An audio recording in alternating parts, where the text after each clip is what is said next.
streaming live on the Black Star Network.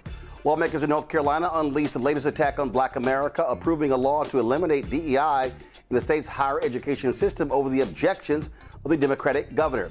Congress considers reining in college athlete endorsement deals. We'll talk to the former head of the NFL Players Association about this very issue. Donald Trump's State Department is refusing to pay out money allocated for foreign aid. The author of a bombshell new ProPublica investigation will be joining us. Plus, lawmakers grill Trump's postmaster general over the latest MAGA attack on mail-in voting. He actually says that if states do not turn over their voting rolls to the federal government, they are not going to be delivering those ballots in the mail. Seriously.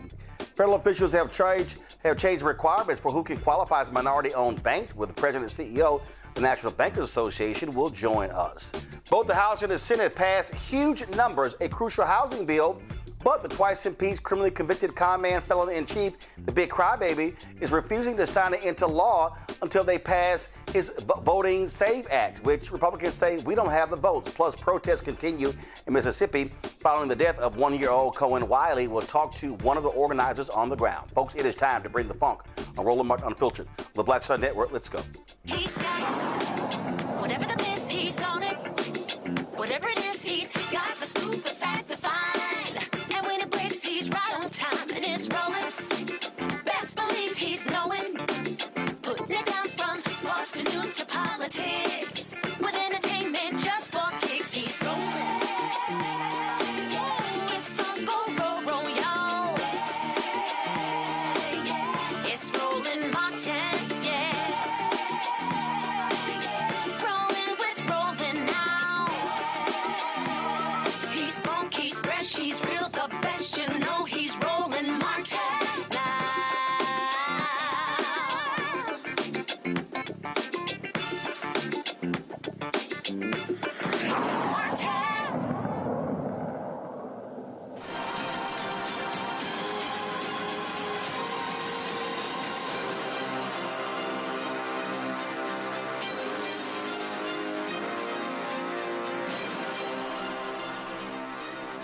The GOP's war on Black America continues. This time we're talking about black banks. The Trump administration changed the requirements regarding which institutions can be considered a minority-owned bank. Under the new language, seriously, a bank can qualify as a minority depository institution if it can demonstrate that 51% or more of its ownership is held by someone from a socially or economically disadvantaged group. However, the National Bankers Association is pushing back, arguing the change could make it harder for future minority-owned banks to qualify for MDI status. Nicole Elam is President and CEO of the National Bankers Association. Nicole, glad to have you here. I have been continuously laying out since Trump got inaugurated this attack on Black America and how they are attacking political, civil rights, legal, social justice, economic, the entire Black infrastructure. This is another one of those examples. Absolutely. As you laid out, this action follows a series of federal decisions, whether it's executive orders, it's court cases that are moving away from race-based assumptions and moving more towards race and gender neutral policies. And this is the latest of many attacks of this nature. We have, so they're saying that, if you are a white man or a white woman and you claim that you are economically disadvantaged, you can qualify. Absolutely. Absolutely. And so what they are doing is replacing a 30-year-old clear standard that said if you were Black, Hispanic, Asian, Pacific Islander, Native American, you were presumed to be part of a racially and socially economically disadvantaged group, Now that completely goes away. So now I can be anybody, a white man, and I can make the case that I am a part of a socially and economically disadvantaged group. And so it's opening up the floodgates, and it's going to have a chilling effect on the industry because the very communities that are going to be impacted by this are the communities that were created to be protected by this particular policy. So it's going to have a chilling effect. And so whenever you replace clarity with uncertainty, it's going to impact new banks. They're not going to want to be designated as an MDI. Why? Because I don't know if I'm going to be able to meet the standard because you took away the standard to hurt me. So why would I go through this process? It's also going to have a chilling effect on the existing MDIs. As you know, there are only 24 Black banks, and those banks need to grow in order to do more lending in their community. But I'm going to think twice. Do I want to raise capital to grow? Do I want to merge with another bank to grow? Why would I do that? Because if I do that, that's a material change. And I'm going to have to go and prove that I am now part of a socially and economically disadvantaged ownership group. Anthony, go to my iPad. This is the 5-page statement right here. The Department of Treasury Office of the Comptroller of the Currency, OCC policy statement on minority depository institutions. And it goes on here talking about how they've updated the policy statement. It says this removal improves the policy statement's expected longevity and avoids future confusion. The document includes other conforming edits. For example, under the previous version of this policy statement, the OCC could, at its discretion, continue to designate a bank as an MDI under certain circumstances when the bank no longer met the statutory definition of an MDI to improve the policy statement's consistency with FIRREA while minimizing disruption to current MDIs. The updated policy statement describes how the OCC will maintain the designations of current MDIs. And so they're claiming that, oh, no, this is not going to be a disruption, Nicole. This is no big deal. Yeah, I don't know how moving from clarity from a 30-year-old standard to unclear makes it better. It's not going to make it better. There was nothing clear about a minority group being Black, Hispanic, Asian, Pacific Islander, Native American, and they added women. That was very clear. Now you're saying I'm becoming more clear and helping you out, and it's not going to have an impact on you by moving to something that's big and broad by saying socially and economically disadvantaged. This would be easier to swallow if we had not seen everything that had happened, if we had not seen executive orders that sought to dismantle DEI programs, if we had not seen cases like the Harvard case, the section or the 8A program, SBA 8A programs that sought to dismantle these types of things. If we hadn't seen that, then maybe. But you're following the same pattern that you followed in those cases. See, this is one of the reasons why when Trump unveiled his platinum plan, I call it a tinfoil plan, I knew it was fraudulent. In fact, this right here, this is the Black Economic Empowerment and Access to Capital section. It says right here, grow minority-owned businesses with additional tax cuts to stimulate hiring and investment. It says here, increase activity in opportunity zones. Then it goes, fueling access to capital for Black-owned businesses. Increasing opportunities for small business lending and technical assistance through community development financial institutions as CDFIs in order to grow business and create generational wealth opportunities with over $400 billion in lending. Examine alternative ways to build credit. Make the Minority Business Development Agency permanent. Appoint its leader to the Assistant Secretary of Commerce level. Create a sub-office of African American Affairs and engage with private sector advisors to ensure real-world plans and solutions. Increase the number of Black-owned contracting businesses, financial service entities, and private equity investment funds through regulatory reform and up to $40 billion in government funding alongside traditional private investment. And host senior executives from major financial institutions on a quarterly basis to advance new and equitable lending programs for Black communities. Nicole, all of this was flat-out trash. All of those things have been attacked. All of those things. Even when you think about the lawsuit against MBDA, all of those things have been attacked. And what we do know is that capital is the civil rights issue of the 21st century. And when you attack people's ability to have access to capital, you attack their ability to build wealth. And when you come after Black banks, you are coming after communities' access to capital. That means people aren't going to get access to mortgages. They're not going to get access to small business loans. They're not going to be able to build businesses, buy homes, save and invest in their future. They're not going to be able to do that. Why? Because what we know for certain is that Black banks do more lending in their communities than their peers. We do 2 times more lending in our communities than our peers. So when you are attacking capital, you are attacking our ability to build and create wealth. And they have been systemic along the way. In this move to be more race neutral, in this move to be more gender neutral. Well, and not only that, the reality is in the last year, Biden-Harris, Black businesses got $10 billion in federal contracts. It was 2%. That's not anything that's just to yell about, but the reality is that that was actually a record. And here's what we know, under Trump, It's now down to 1.2%. We know the SBA broke records 3 straight years with its lending to black businesses, and we're seeing a massive decrease under Trump. I keep saying this is an anti-black administration, and they do not want to see African Americans thrive. And these things that they are doing are very specific in terms of how they are attacking black America. Over the last 5 years, you saw the most growth amongst black banks that you had ever seen. They grew by 80% in asset size, the most growth that you have ever seen. Now you're starting to see a decline. And that's not by accident. It was because you had policies that were in place that were focused on helping these black banks grow. And now you have policies in place that are doing the very opposite. And so I just want to be perfectly clear what you just said here. Let's be real clear.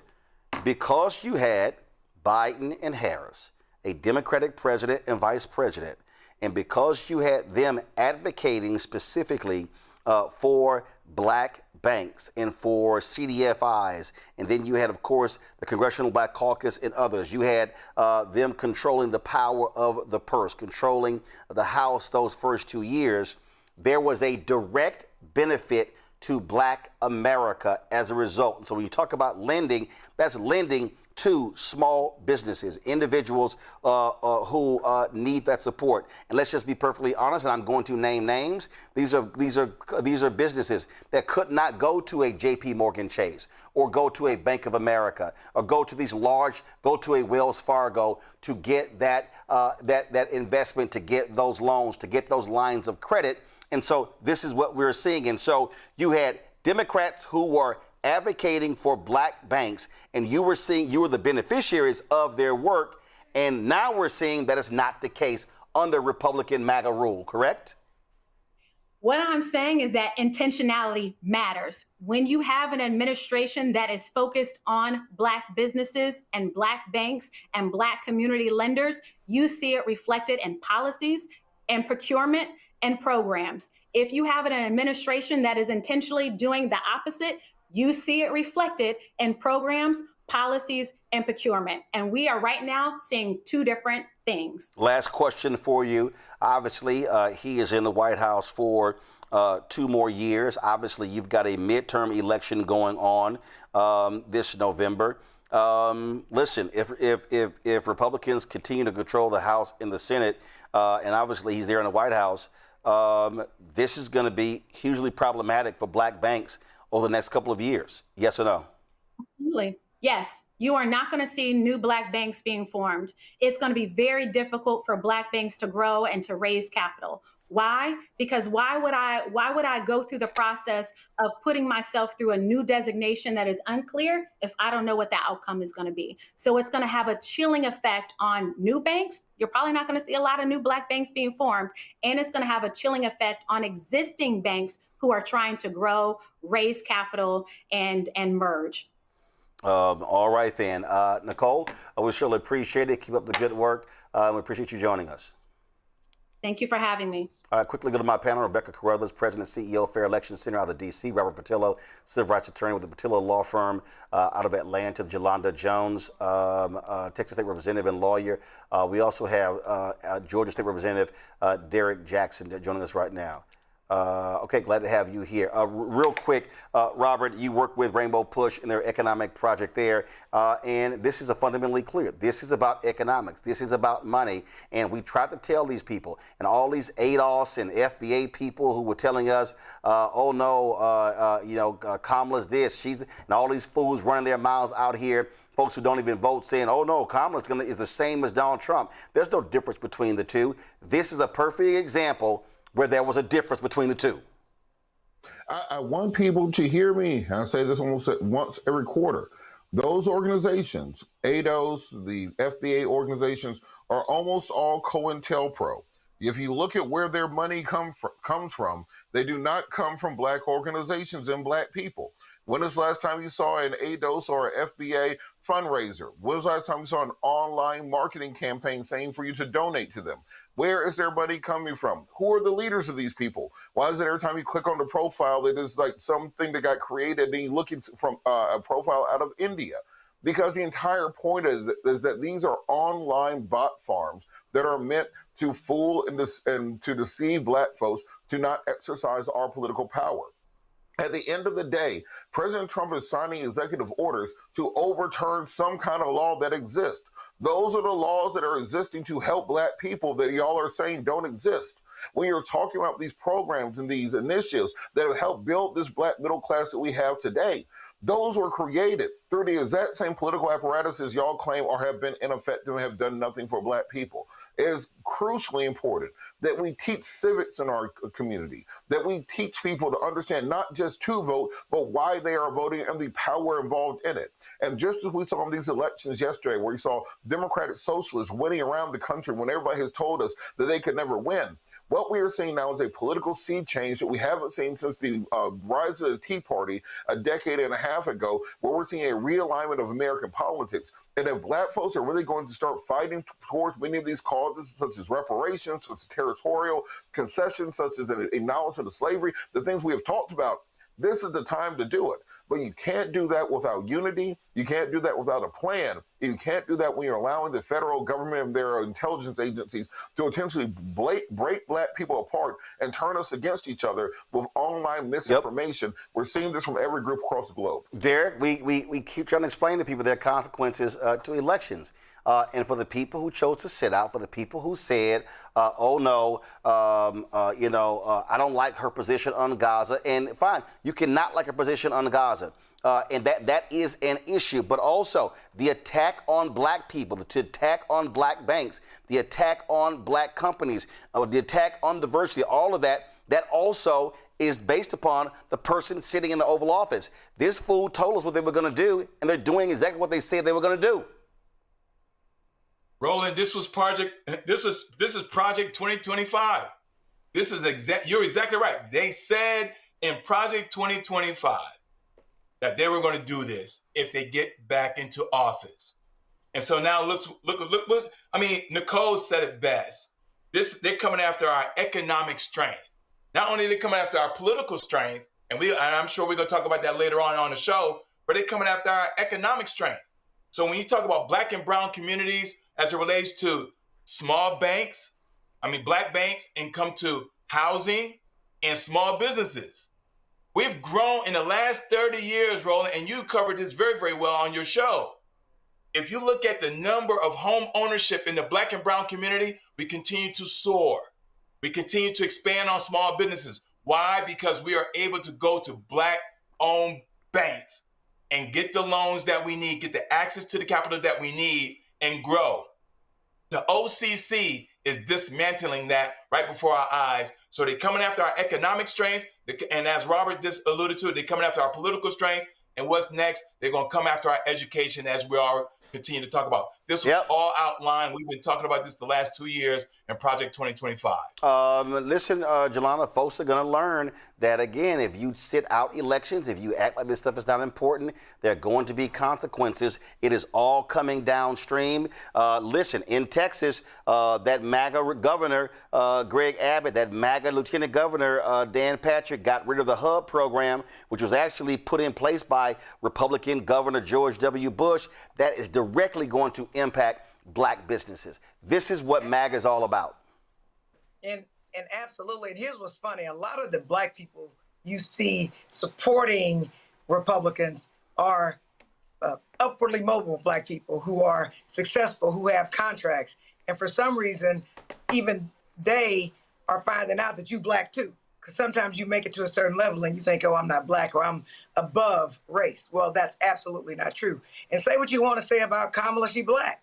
She might have an Indian mother, but her daddy was from Kenya. She went to Jamaica. Dad was Jamaican. Jamaica, I'm sorry. Okay, her dad's Jamaican. Okay, I was off. Apologies for that. But at the end of the day, she was more black than Donald Trump. And even when he was president before, he showed himself to be racist. And he said very racist things, very derogatory things about black people. So for anyone who wanted to be angry at her about one thing, let me tell you, we are not a monolith. Black people have a lot of problems in a lot of areas. So with HBCUs, access to capital, affordable housing, affordable health care, you go on and on and on, the job market. We needed to, as a people, vote for a black woman. Sometimes, I mean, that's how they vote. So why wouldn't we do that? But everybody is hurting now. Everybody, including most of the people who thought Trump was better for them. Yep. Because they chose one issue to judge Kamala on, but they always give white folks the benefit of the doubt on everything. And for the most part, so many of us are brainwashed, we're colonialized, and we actually think white folks' ice is colder. And that's exactly why we're in the problem we're in right now. Yep. And we are finding out that their heat is hotter. Well, folks are going to learn. So this is real. The impact is real. Folks, this weekend in Senatobia, Mississippi, protesters gathered at a Walmart where a shooting took place of a 1-year-old black boy who was shot and killed. They're demanding accountability and calling for a boycott, not just of that store, but of Walmarts across the country. The demonstration ended after police deployed tear gas to disperse the crowd. And in the days since, police have brought in floodlights and generators in order to further surveil the protest. Kohen Wiley's family will have a viewing of his body on Friday, followed by a funeral service and public vigil on Saturday. Markel Bridges is the founder and president of Building Bridges Coalition, an activist and community organization there in Mississippi. He joins us right now. Markel, glad to have you here on the show. And so for folks who don't understand, why specifically are y'all telling black folks there, stay away from Walmart in Senatobia, Mississippi? They beat, thank you, and thank you for having me, Brother Martin. They beat and tased a black elderly woman for simply dropping her mother off at the front door and then parking in the handicap parking spot. They are responsible for the call out that resulted in 1-year-old Kohen Wiley death. Tragic unaliving, murder. Senatobia Police Department have a long history of brutalizing the city of Senatobia. We know this is the same area in the same city where a young black 10-year-old was arrested for peeing outside. 6 black boys was arrested and stolen and kidnapped from their parents for doing nothing but crossing over a white man's yard. We met and talked with community who have been brutalized at Walmart, racially profiled. And I don't have to tell people, our people, what goes on at Walmart and why we should boycott. And even deeper than that, it's about creating a unity. The only thing these people care about is their economic power. The Walmart in Senatobia makes $85 million to $115 million a year. Every time we've successfully shut it down 3 times with no violence, 100% peaceful, didn't even leave trash in the parking lot. Only violence came from the police. And every time we shut that store down, that's $200,000 to $300,000. We went in the city council meeting and they told us, oh no, they can't put the officer on leave without pay. We went and shut down the Walmart. They did it the next morning. Have y'all had any conversation with Walmart executives at the store or regional or national? I had a conversation with corporate about the memorial. We have a permanent memorial set up for him. That's the only conversation I had. I leave that type of stuff for Ben Crump, the family's legal team. But I did address him about a permanent memorial. So we won there, that we come and pay our respects to Kohen Wiley. And that's the only conversation that I've had with him. Are folks there actually following the boycott? Of course, yes. It's been, first of all, the interorganizational unity, the people of Senatobia, they were ready. The turnout, I just can't, kudos to them. My job in Senatobia is just simply to get these black brothers and sisters organized. But their effort, their energy has amazed me, their willingness to fight. But like I said, it's a long history, and enough is enough. We draw the line with a black baby. You're about 40 minutes away from Memphis, and obviously, I'm sure that at that Walmart, folks depend upon that. And so where are folks there going to buy products and services that they need that they traditionally might go to that Walmart? Thank you for raising that question. What I'm trying to show black people is you can't boycott, you can't fight a war if you're dependent on the master's ice. So we need our black millionaires, our black billionaires, our black community leaders, our black wealth to come together and create a black store chain so we can give our people other options when these people don't respect us, when they choose to make calls that leads in our deaths, over a misdemeanor. A misdemeanor should never end, alleged misdemeanor should never end in death. So We need our people, our structure to come together and unify, create co-ops, and create a black store chain. That's what the boycott is about. Unity, black unity. What's next? So this weekend we have a march, Friday at 10 a.m. Then after the march, we have a town hall meeting. The march is going to be powerful. This is the first time that we're going to the police department and taking it actually to the pigs who did it. Excuse my language, but to those racist cowards who killed this baby and who are looking to justify it. Then we'll be going to rebuild the memorial and of course, continue to boycott upon Walmart. The viewing is at from 4 to 6, and then at 6 to 7:30, we have a town hall. The Honorable Dr. Chairman Fred Hampton Jr. of the Black Panther Party Cubs will be the keynote speaker. You said the town hall is Saturday? Town hall is Saturday? Yeah, no, the town hall is Friday. The town hall is Friday. The same day as the march. And we will have Baba Keeley, BLM Rapid Response. We'll have Dr. Jill Collins Jefferson with the Executive Director of Julian. We'll have Melanie Marie, a political organizer out of St. Louis, who actually freed 40,000 black men by shutting down a prison there. And we'll have Paloma Wu at the Mississippi Center of Justice Impact Litigation. She does a lot of work. She's kept the brother out of jail when I've been falsely arrested for protesting and organizing and doing the work. All right, then. Markel, well, listen, keep holding the line and demanding accountability there in Senatobia, Mississippi, and keep us abreast of what's next. Thank you for all you do. It was beautiful to see you in Montgomery. I was telling you then that I'm the one who actually exposed the Goon Squad. Yep, I remember. Yeah. So have a good day, brother. Thank you for having me on. Thank you for caring about your people. Last question, the town hall you have on Friday, are y'all live streaming that? Yes, and I already talked to the young sister. I'm going to make sure you get access. The family wants the funeral and everything public, but they have requested no video or any pictures of young baby Cohen's body, but they do want this public and for the public to support them. All right, well, let's keep us abreast so we can get to our digital team, so we'll restream that. Thank you. All right, Markel, I appreciate it. Thanks a bunch. Folks, got to go to a break. We come back. Senator Ted Cruz wants to reform NCAA NIL. What is this really about? Is this about keeping black folks from now finally getting paid for athletics? We're going to talk to Damar Smith, former executive director of the NFL Players Association, about that. That is next, right here. Roland Martin Unfiltered on the Black Star Network. All right, folks, let me tell you about Chapter. Now, if you're on Medicare or about to be, the system is not set up to work for you. Too much fine print, too many plans, and too many people making money off of your confusion. And look, we're used to this. We're no strangers to systems that don't have our best interests at heart. But we don't have to accept it when it comes to Medicare. That's why I'm telling you about Chapter. Their advisors are independent and honest. In fact, they're the only Medicare advisors that compare every plan nationwide. And they're focused on one thing: what works for you. If there's a better plan out there, they'll find it.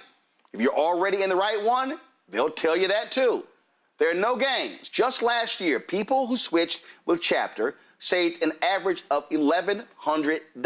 It's 20 minutes and a real person. It's completely free. My parents actually have already called. My mom sent me a text. Folks, give Chapter a call at 724-264-8281, 724-264-8281, and connect with someone you can trust. Folks, these are the kind of services that we need for our audience here at Roland Martin Unfiltered and the Black Star Network. So call Chapter right now, 724-264-8281. With medicine and science under attack, I want to keep you and your family informed and healthy. I'm Dr. Ebony Hilton, and I knew at the age of 8 that I wanted to be a doctor. So I studied hard and became the first African-American female anesthesiologist hired at the Medical University of South Carolina since its opening in 1824. And I always say I was made into a doctor, but I was born to be a mom. And as a new mom, wife, sister, daughter, and friend, I I understand how frightening a medical crisis can be.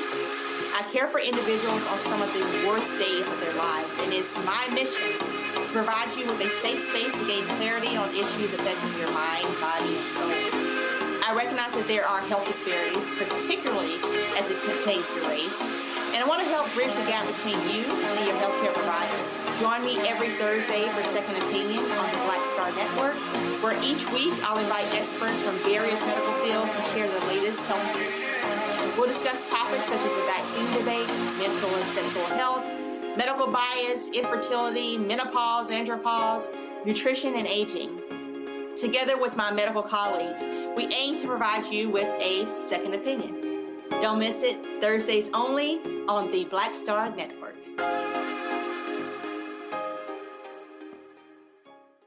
Hey, it's John Murray, the executive producer of the new Sherry Shepherd Talk Show. This is your boy, Earthquake. And you're tuned in to Roland Martin, Unfiltered.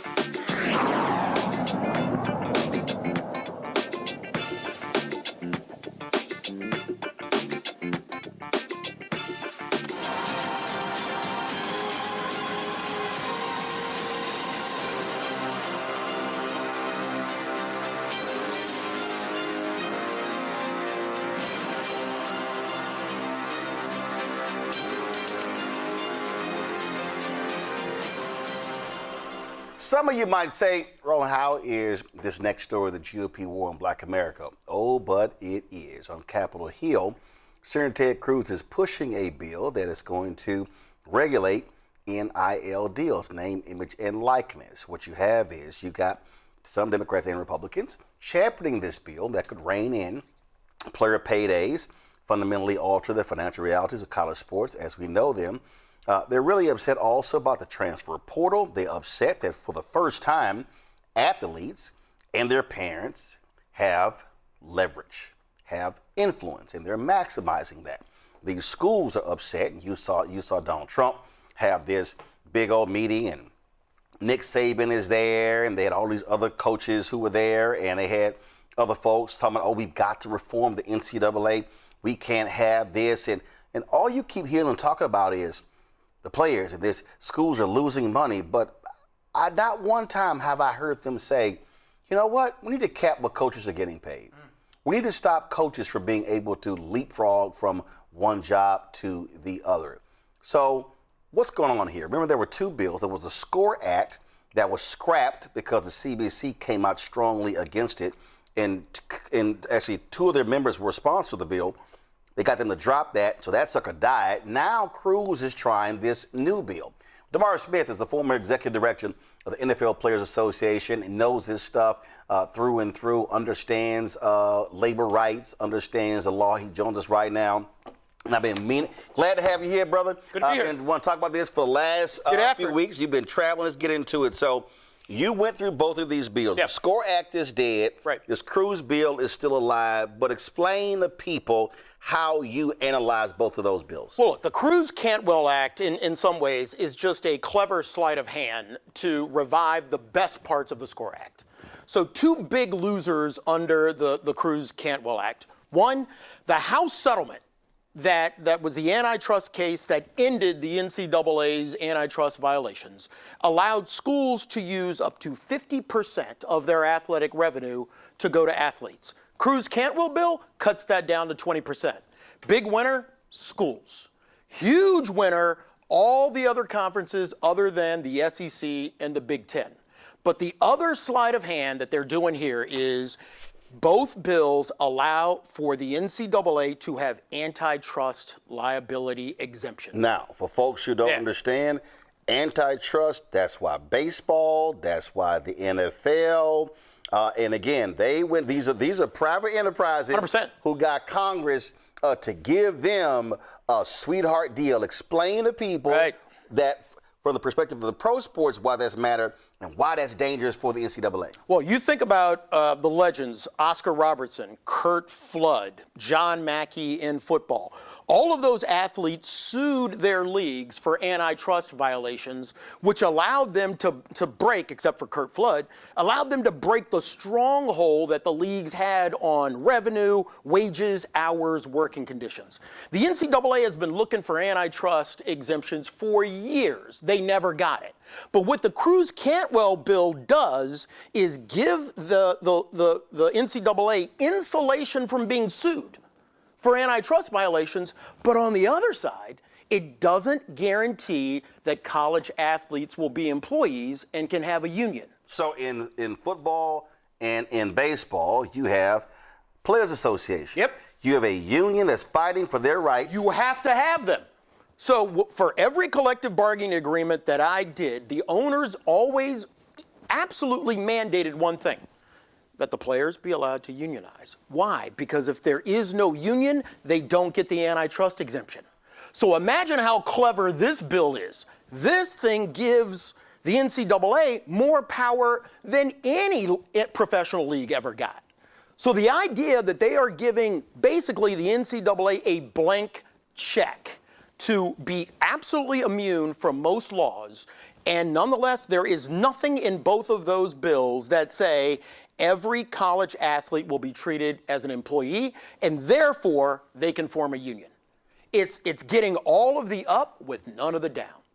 And so what we have been witnessing over the last several years, finally, athletes being able to leverage their talent, their marketability, yes, being able to earn revenue. When I think about Terrell Pryor, sure, when he played at Ohio State, 100%. He was suspended for signing jerseys. 100%. He lost, so the university is making money, and they said, you cannot make money off signing your name to a jersey that has your name on it. 100%. And then you have the NCAA that was making millions off video games, yep, using the likeness. You talk about Oscar Robertson. Sure. He ain't played in Cincinnati in 60 damn years. But they had the likeness of Oscar Robertson, sure, his number, his body type, sure, Cincinnati, on the game. He wasn't making money, and it was Ed O'Bannon who sues them. Had them on the show, 100%. and they kicked their butt, and they were like, oh, damn. Now they're having to share the wealth, and they don't like it. It took 25 years to allow a person to be compensated for their name, image, and likeness. Let that sink in just for a second. 20 years of litigation over whether someone can use the innate characteristics of a human and not allow you to make money off of it. So the Cantwell-Cruz bill, to me, bails out the NCAA for decades of absolute malfeasance and perhaps the worst leadership that I have seen in sport. I mean, think about this for a second. And both bills, actually have one thing in them that is a non-starter for me. If you are willing to use the term student-athlete, you are buying into the National Collegiate Athletic Association's original sin. And that term, student athlete, when they told me I was a student athlete when I got to college, Roland, you could not tell me anything until I learned the origination of the term. Mm-hmm. Mm-hmm. That term came from a man named Ray Dennison and his family, Ray died on a football field. His wife gets death benefits under workers' comp. The precursor of the NCAA rides in, they sue the wife, they sue the 3 kids. Why? Because paying for benefits and paying for health care is not the NCAA model. So for the first time in history, the NCAA convinced a court that Ray Dennison was a thing called a student-athlete. And any bill that accepts the NCAA's original sin should be dead on arrival. So, folks, I interviewed Taylor Branch a number of years ago my hero. On my my Washington Watch show, and he had a book. It was an ebook, yep, and it was called The Shame of College The Cartel, yep, Inside the Rise and Imminent Fall of the NCAA. And that point that you just made, people did not understand. Right. That the phrase student-athlete was not created out of academic concern. No. It was not, let's really describe it. It's not an exalted term. It was a lawyer that created the phrase 100%. to defend them in a lawsuit. 100%. And every time, and I love March Madness, but every time you hear the word student-athlete, student-athlete, student-athlete, it's the NCAA hiding behind their original sin. And whether Ted Cruz or whether Cantwell understand that original sin is on them. But if you have a bill that starts with accepting that second-class status of athletes, that is purely a wrong way to look at what we're trying to do to fix college athletes. And look, are there things that need to be fixed? Yes. But I find it absolutely rich that everyone is complaining about the transfer portal when I consider the poster child of the transfer portal is Pete Carroll. Pete Carroll left the USC athletic department in shambles. They took away Reggie Bush's Heisman Trophy. And the person that utilized the transfer portal to its highest and best use was a coach who left that stinking pile at USC and went off to coach at the Seattle Seahawks. Mm-hmm. So I don't understand why everybody is so concerned about the transfer portal now that gives students the exact same freedom of movement that coaches have had for decades. And this is just a reality. A student who is a music major, 100%. A student who's a journalism major, right? That student can say, okay, after 1 year, I'm gonna go here. Oh yeah. Oh, if this school says, hey, we're gonna offer you a larger scholarship, better cool. dorm room. Oh, cool. I can go to you. So a regular college student has the right, has the ability to go. If you're in the band, anyway, you can hopscotch. You can go to 2, 3, 4 schools. No one complains. The only issue might be, can you transfer your credits? Stuff along those lines. That's all that matters. But what these folks want is they want the labor, they want the riches, and they're trying to put that genie back in the bottle. Trying to put the toothpaste back in. Let me take it one step further. In my class, I'm going to be teaching in Georgetown in the fall. I teach a class, and I use the hypothetical that you talk about, and I call it the day of the big game. You've got one side of the stadium, and the football players are running out. You've got other side of the stadium, and the band is running out. Let's just assume that a football player runs out, trips, falls. He's a junior, tears his knee all to pieces. Let's look at what happens to Johnny Linebacker. The next year, Johnny Linebacker does not get a scholarship, Roland, because he cannot play. A knee injury is a 9-month recovery. He's not going to be ready to play in the fall, and a coach is not going to give him a scholarship. Why? Because under the NCAA rules, your scholarship is a 1-year renewable scholarship. On the other side of the stadium, Sally Tuba runs out. She trips over the same piece of turf. She goes down. She shatters her jaw. She cannot play the tuba for a year, but she's on a 4-year music scholarship. Mm-hmm. She gets to stay in school on scholarship. Johnny Linebacker does not. Mm-hmm. And there is a young man near Rutgers University named Eric LaGrange who was paralyzed for life in 2010 for playing football, and today he has a GoFundMe page. A GoFundMe page. Trying to cover his cost for injuries that he suffered on a football field. Mm-hmm. So you could literally have the same student on the same day suffer the same injury, and one gets to stay in school with medical bills 100% paid, and one of them loses the opportunity to go to school because he loses his scholarship, and that person might have to have a GoFundMe page. Right. Well, I think until any bill recognizes the original sin of the NCAA, both bills, and every person who loves sport should just consider that bill to be dead on arrival. See, that's why it really pisses me off when I listen to fans bitching and moaning about a player leaving or going here, or it's the love of the sport. It's the for money. The good of the game. Right. I mean, we just watched the Knicks win the NBA championship, and people were like, well, Jalen took less money, and it was really about winning the ring and the title. James Dolan don't care about that. No. James Dolan's not saying, well, I'm gonna take less. No. And so people need to understand this system. In fact, go to my iPad, and I have this book. This is the man who led the NCAA longer than anybody else, Walter Byers. He wrote the book called Unsportsmanlike Conduct, Exploiting College Athletes. This is the man who was over the NCAA, who laid out the original sin, who 100% laid out how they screw the over scheme, athletes. The scheme. Walter Byers lays out the scheme. And my point, and you and I get frustrated for the same two reasons. It's like he was the head of the cartel, and he's telling y'all, let me tell y'all how we sell drugs. That's what he did. He talks about how he made up the term student athlete. So to me, you have two things you can get wrong if you're a congressman or a legislator trying to fix something. One, being ignorant of the history.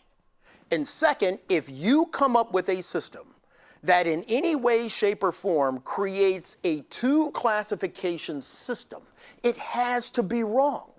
And for all of those fans who talk about the love of the game, the reason why I engage them and I tell the story about the big game and the player on the right and the player and the two player on the left is, let's talk about it if it was your son or if it was your daughter. Well, I would love a bill to be called Let's Treat Athletes Like Everyone Else in College Bill. Because that way, you have to sit down and address all of the issues of the original sin. And you have to come to some really, really tough understandings. One, most athletes who are playing at a Division I school, and I had a son who did the same thing, are spending 60 to 70 hours on the field. Why do we expect them to graduate in the same 4-year period as anybody else?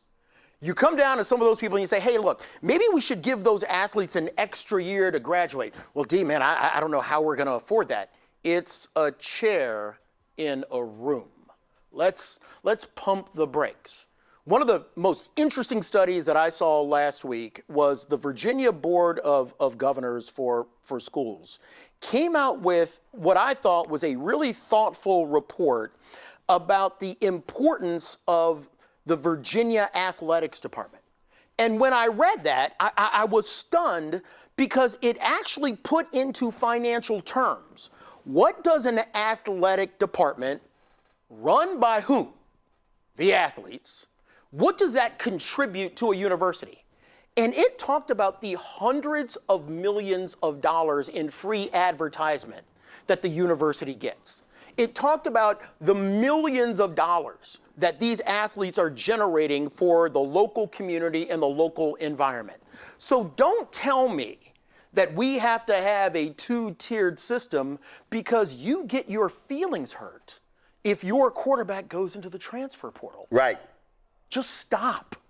Stop. Why do we have a two-tiered system that treats one set of athletes at the university different from another set of athletes because someone cleverly came up with the term student hyphen? I'm going to go to my panel in just 1 second. The NCAA also just adopted this age change. Yeah. And now saying, okay, no waivers. Okay, you get 5 years, period. That's all you get. And they're moving. But what really got me, and again, people need to understand when you're getting played, when you're getting pimped. Right. It was a trip, and if I find it in a second, I will.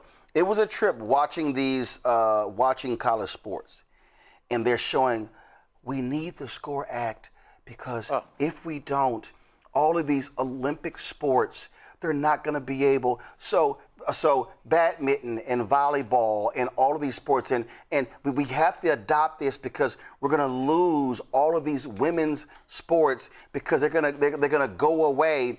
And they're showing you oh my God, how great we do winning gold medals in gymnastics and all this sort of stuff. And I'm watching this crap. I'm like, if y'all fall for this, you're stupid. But this is also why the public falls for giving billionaire NFL owners and NBA owners billions of dollars to build new stadiums because they are trying to appeal to you emotionally. 100%. And you don't even realize how 100%. Who's getting screwed and how they playing. But look, the Buffalo Stadium will go down in history as the worst deal for taxpayers in history.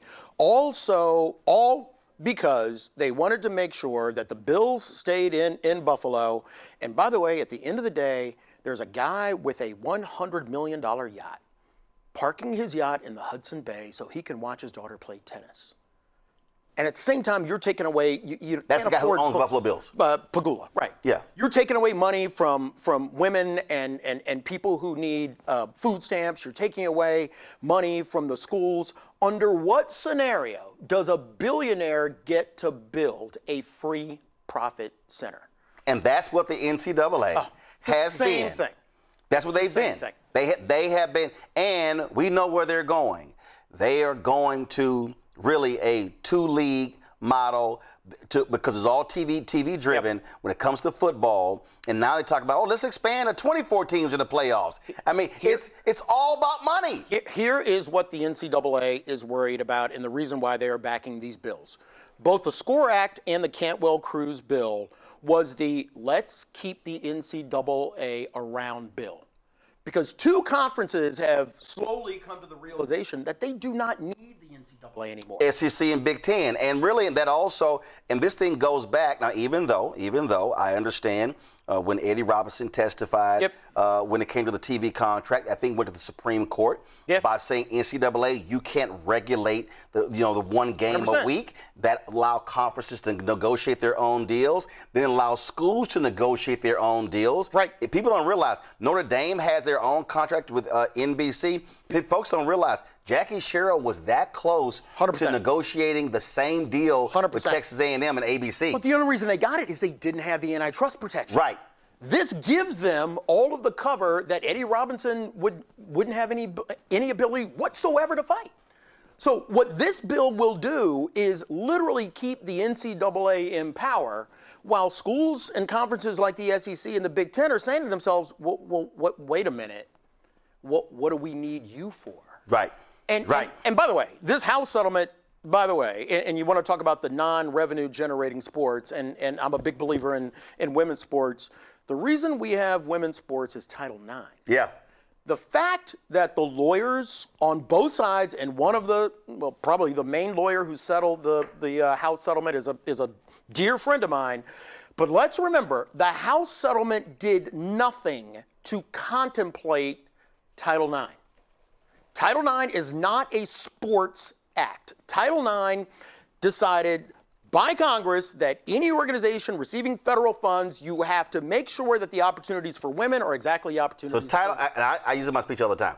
Title IX was about the professional schools. Yes. It was about dental schools, law schools. Not sports. Engineering was not sports. And in fact, that was a different entity that ran women's sports in college. 100%. The NCAA didn't come into the picture until the 1980s. They're always late. Right. So when they keep talking about Title IX in sports, I'm like, that was not why Senator Ted Kennedy championed the bill and got it passed. No, Title IX in sports came as an afterthought, right? But now it's here. Right. But here's the reality. Under the House settlement and the way that it's proposed, it is a fact that the majority of the money is going to go to college football, college basketball, and maybe women's basketball.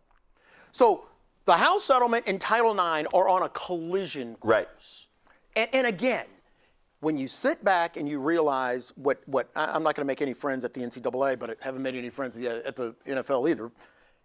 I can't imagine a more glaring example of poor leadership than that. I mean, the idea that you're going to have a Title IX problem, but you nonetheless enter into a House settlement without contemplating how we're going to fix this means you are just setting up this thing for another fight for another day. And real leaders are paid to solve problems, not ignore the ones that might be 2-3 years down the road. I say it, folks, there were a couple of CBC members who initially supported the SCORE Act, and then they dropped it. Yeah. And I'm wearing HBCU gear this week, so today I'm wearing Southern shirt. And let me go ahead and say this here. The HBCU conferences, they're being used by the NCAA as well. SWAC, MEAC, don't get me going. CIAA, what they did was they brought them in and they said, hey, we need y'all to stand with us on this. And people don't understand what that was all about. Yeah. And I'm sorry, it was bad for them to do it, and they were being used for other purposes. If you understand the history, you wouldn't have done that. if you understand the history that this entire thing has created a two-tiered system for students at the same schools. When have any one of us who looked like us ever championed anything that there was a two-tiered system? No. So I talk to coaches, I talk to ADs, I understand what they hope will come from this. But if you don't understand the history and the way in which the NCAA, for years, has rigged the system. You and I grew up in a world where we never saw gambling on TV. Never. We grew up in a system where those schools, those HBCU schools had the athletes. Why? Because they couldn't go to the other schools. Nobody at the NCAA complained about it back then. Right. It was all good. So the first time that you have seen NCAA coaches come out and talk about the system, the only time they have come out, except for I would say like John Calipari, right? But for the most part, the only time you have ever seen any current or former college coach come out and complain is after athletes had the same right of transfer that they did. Right. And also, I just want people to keep in mind, we talk about, and I know people get excited about the Bayou Classic. Yeah. But people don't understand.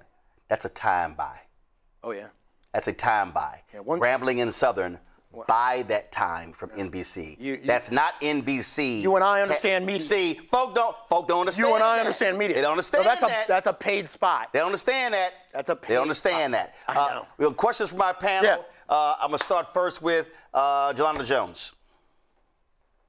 So I sure hate I can't talk about this like this because I was a full scholarship athlete. I won 4 United States championships, 3 of them NCAA. And back when I was in college, I starved while football and basketball players did not. And NIL was not around. And I had to sneak and work just so I could buy panties and food.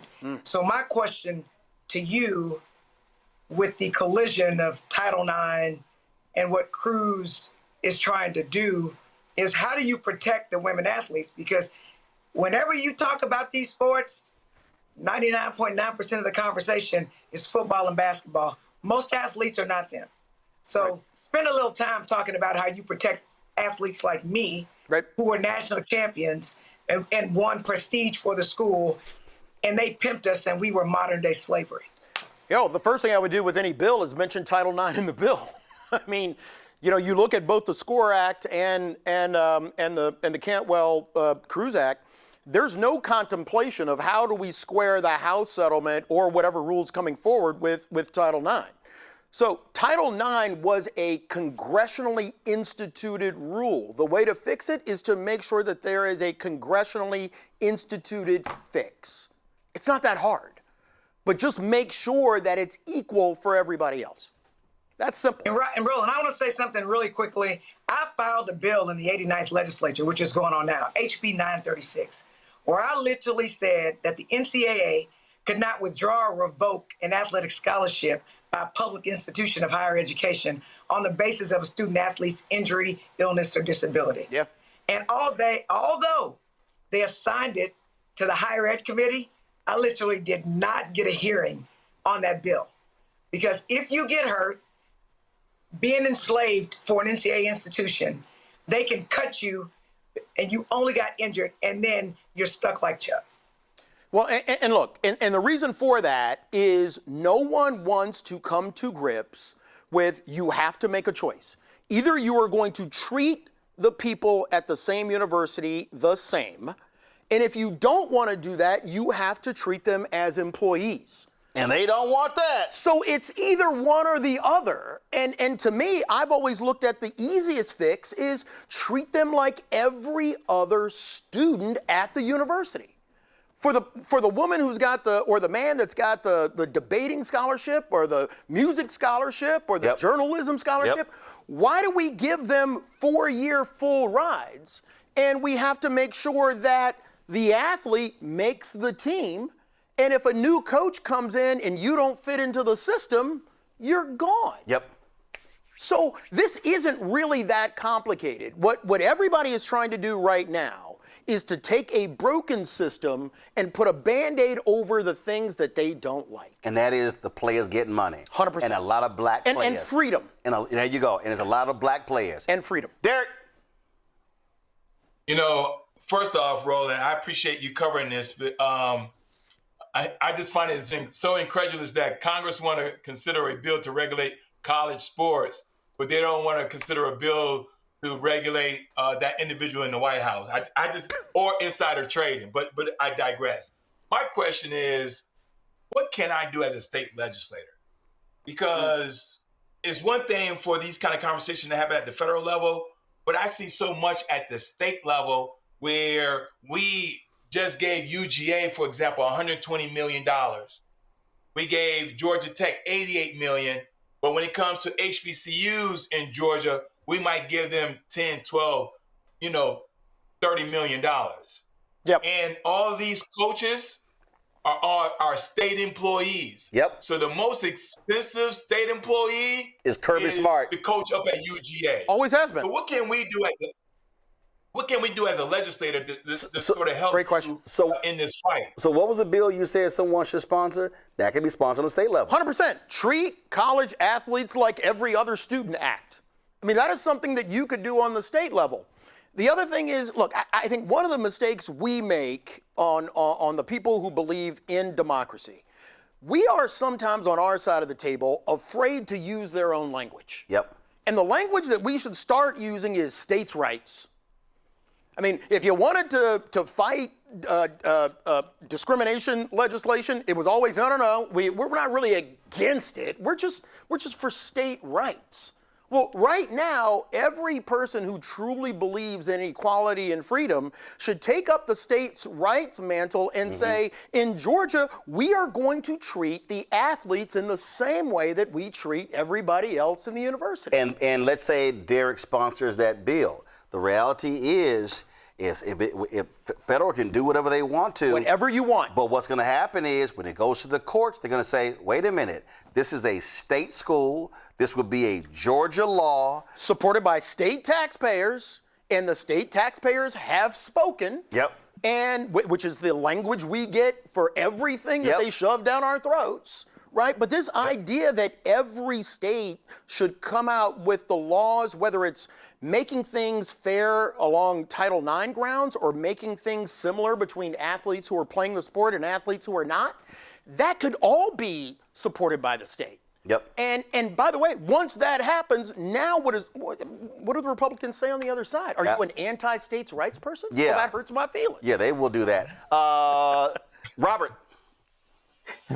Thank you so much for all this knowledge. So I think one of the big issues that people have is when you hear the kind of broader context, the broader conversation in national media, they make it seem as if these students don't deserve to get paid. As if you hear President Trump talk about it, he makes it seem as if this is a donation to them. Can you talk a little bit about what these student athletes contribute to these universities and the fact that these coaches, you saw Nick Saban ran out of the coaching profession when he could no longer recruit the same way he did previously. Yep, How important 100%. is people to understand what exactly these students are contributing to some of these coaches who all of a sudden can no longer coach when you can't recruit the way that you used to be able to with your boosters, of course. In fact, I ran to Saban at Reggie Jackson's golf tournament. And he was complaining about Ohio State giving, was it $1 million he had as a backup DB. Look. And he was complaining about, he's like, oh, the guy's a backup. Well, they're paying him to be a starter, and that brother's now headed to the NFL. And guess what? Saban benefited for years because he had 5 stars sitting on the bench 100%. for 2 and 3 years. 100%. And the problem now is he did not want to compete in a world where those 5 stars like, yo, I'm bouncing after 1 year. And he did not want to compete in that world, yet he's the leading voice. We need to have this reform. Don't get me going. And now, don't get me going. Not only did he make millions as head coach of Alabama, the Mercedes-Benz dealership that he has in Tuscaloosa, the amount of money that he's made off the field because of those same athletes. But go ahead. Look, we could beef about this all day. Nick was kind enough to let me go down and talk to the players at Alabama and talk about what it means to be a pro, and we've kind of have a frenemy relationship. But the reality is, if you had the ability to have five-star recruits at every position, and those 3 at the bottom who didn't play, not only didn't contribute on the field, but you were also withholding their services from another university. So when all of those people, based on this House settlement, have now been able to move around, go to the schools where they have an opportunity to play or an opportunity to get paid, whatever, what do we see? We see a school called Indiana University win a national championship. So for the people who hate this, I always come back and say, I thought what we loved about sport was any given Sunday or any given Saturday that your team can win. And we grew up with that, that USC dynasty or the Penn State dynasty or the Alabama dynasty. Man, there are no dynasties anymore. No, because you can't stack them. And so, you can't sit them on a bench and say, wait 3 years and then you'll play. And here's the kicker. For a fan, that's what you should want. But what the real story you get once you pull the layers back, what some fans want is they want my college football. Yeah. I want what makes me feel better. Yep. And to your point earlier, and you touched upon it, it's this idea that these athletes should just simply be thankful. Yeah. You're getting an education. You're getting a good education. What's wrong with you? And what's right beneath that is otherwise you wouldn't even be here. Yep. Well, my point is this. There are a bunch of people playing the tuba. There's a bunch of people who've got great skills, whether it's dance or music or arts or whatever, who otherwise may not have found their way into that university. And we've never gone to those people and said, ain't you happy? Yep. I remember. Shouldn't you be thankful? I remember there was a brother who was an architecture major at Texas A&M, and they were pissed because he said, you should be committing more time to football. He's like, I'm going to be architecture. Oh. And they were angry. Oh. They were angry. He was like, I don't care. He never went to the NFL. What is he today? He's an architect. 100%. And they hated the fact that he would not 100%. Step away from his architectural commitments in order to do some football stuff. The irony of all of this is when you take an Ivy League school that you would assume believes in equality and the ability of a group of athletes to be a team off the field as much as they were a team on the field, that this idea, this spirit that they've come together to work together to make each other better. And yet, what did we see? We saw Dartmouth University turn their guns on the basketball team who decided to unionize. A liberal arts university is declaring war on a group of athletes who decided we want to be a team off the field. That's when I know that baked into all of this is a level of hypocrisy that nobody wants to deal with. Folks, great conversation. Always. Do this here. Get the book. I've read it. It is phenomenal. DeMaris's book. It is called Turf Wars. Thank you, brother. The Fight for the Soul of America's Game. It's about the NFL, but it's actually about all sports. If you want to understand the underbelly, the inside, what really happens, and see a whole bunch of us are fans. We love, oh, no, my team. No, it ain't your team. It's that billionaire's team. 100%. And you need to understand the business of sports and not just the fandom. And so get that. DeMaris, that was my pleasure. Always. Thanks a bunch. Always. Folks, we come back. We'll talk with a ProPublica reporter about Donald Trump denying foreign aid even after Congress actually authorized the money to be spent.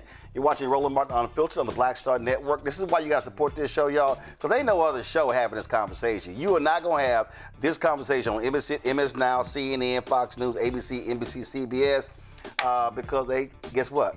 Because they got too many of those contracts.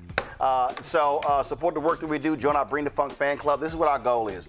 If 20,000 of our fans on average contribute $50 a year, that's $1 million. It totally offsets our expenses, which are $195,000 a month. It's this show and it's 5 other shows on the network. And again, there's no other black news network like this one. And so your support matters. And so Cash App, use the Stripe QR code. You see it right here. If you're listening, go to blackstarnetwork.com to contribute. And I told y'all, we don't have millionaires and billionaires cutting us checks. We don't have folks spending money like the right wing is. And so your support matters. Use that for credit cards as well. Checks in money order. A lot of y'all don't believe in the digital stuff, but y'all send those checks and money orders. Make it payable to Roland Martin Unfiltered, P.O. Box 57196, Washington, D.C. 2003 7-0196. PayPal's R. Martin Unfiltered, Venmo RM Unfiltered, Zelle. Roland at RolandSMartin.com. Roland at RolandMartinUnfiltered.com. We'll be right back. All right, folks, let me tell you about Chapter. Now, if you're on Medicare or about to be, the system is not set up to work for you. Too much fine print, too many plans, and too many people making money off of your confusion. And look, we're used to this. We're no strangers to systems that don't have our best interests at heart. But we don't have to accept it when it comes to Medicare. That's why I'm telling you about Chapter. Their advisors are independent and honest. In fact, they're the only Medicare advisors that compare every plan nationwide. And they're focused on one thing: what works for you. If there's a better plan out there, they'll find it. If you're already in the right one, they'll tell you that too. There are no games. Just last year, people who switched with Chapter saved an average of $1,100. It's 20 minutes and a real person. It's completely free. My parents actually have already called. My mom sent me a text. Folks, give Chapter a call at 724-264-8281, 724-264-8281, and connect with someone you can trust. Folks, these are the kind of services that we need for our audience here at Roland Martin Unfiltered and the Black Star Network. So call Chapter right now, 724-264-8281. Hey, yo, what's up? This is Mr. Dalvin right here. What's up? This is KC. Sitting here representing the JODECI, that's Jodeci, right here on Roland Martin Unfiltered.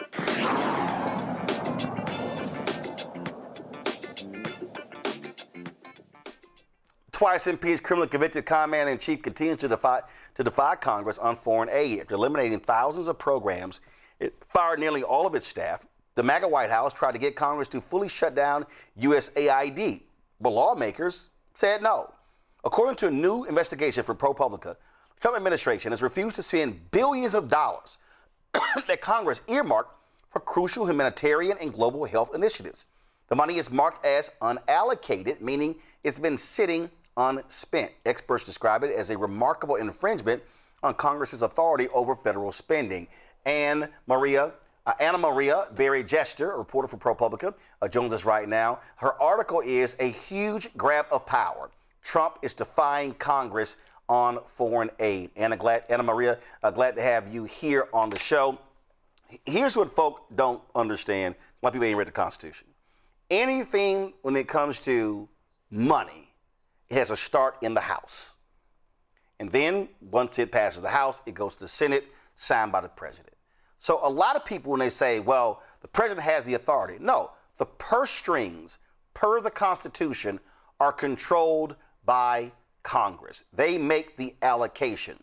What Donald Trump has said is, I'm a king. So even though y'all passed these bills, even though it was signed into law, I can decide whether or not I actually will do it. And Republicans in the House and Senate are allowing him to do this. Right. So our system of government, as you said, is split into three. We have, the judicial system, the executive system, and the legislative system, which is Congress. And Congress holds the purse strings. They have the power of the purse. So they pass spending bills on what money the executive should spend and how. And in this case, I was here with you last year talking about the dismantling of USAID. USAID was the largest foreign aid, humanitarian aid organization in the planet. And one of the first things the Trump administration did was completely dismantle it last year. But when it came time to talk about the spending bill for this year, Congress said, with or without USAID, you have to spend on foreign aid. So they allocated billions of dollars to foreign aid. And what we wanted to know is, was the Trump administration following the law and spending that money?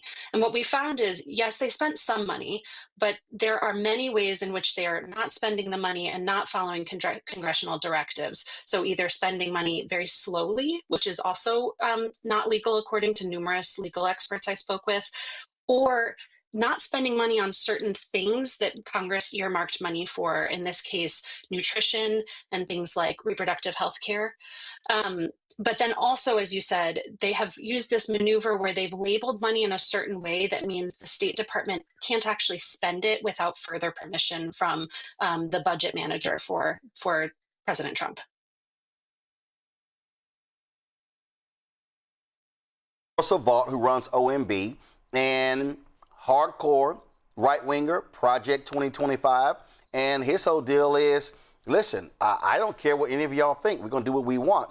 You can look at PEPFAR, George W. Bush, probably his most signature program, that has absolutely played a critical role in reducing HIV/AIDS across the continent of Africa and other countries. Well, they're like, you know what, we ain't doing this here. And State Department, they're sitting on almost $10 billion to deal with AIDS across the country. They don't care. Like, nah, we're not doing it. And so the people who call themselves pro-life are neglecting to spend the money, and it's going to cause massive deaths across the world. Right. So PEPFAR, as you said, is this program that's existed for some 20 years. It's credited with saving 26 million lives, mainly in the continent of Africa. It provides HIV care to millions of people, health care, all kinds of testing, all kinds of things that help to curb the HIV epidemic. And what we were told by people working in the State Department is that they've been given just half of the PEPFAR budget to work with. The administration has plans to spend some of this other money, but they haven't spent it. And we're coming up towards the end of the fiscal year, and people are very concerned that they're not going to be able to spend it in time before some of it expires.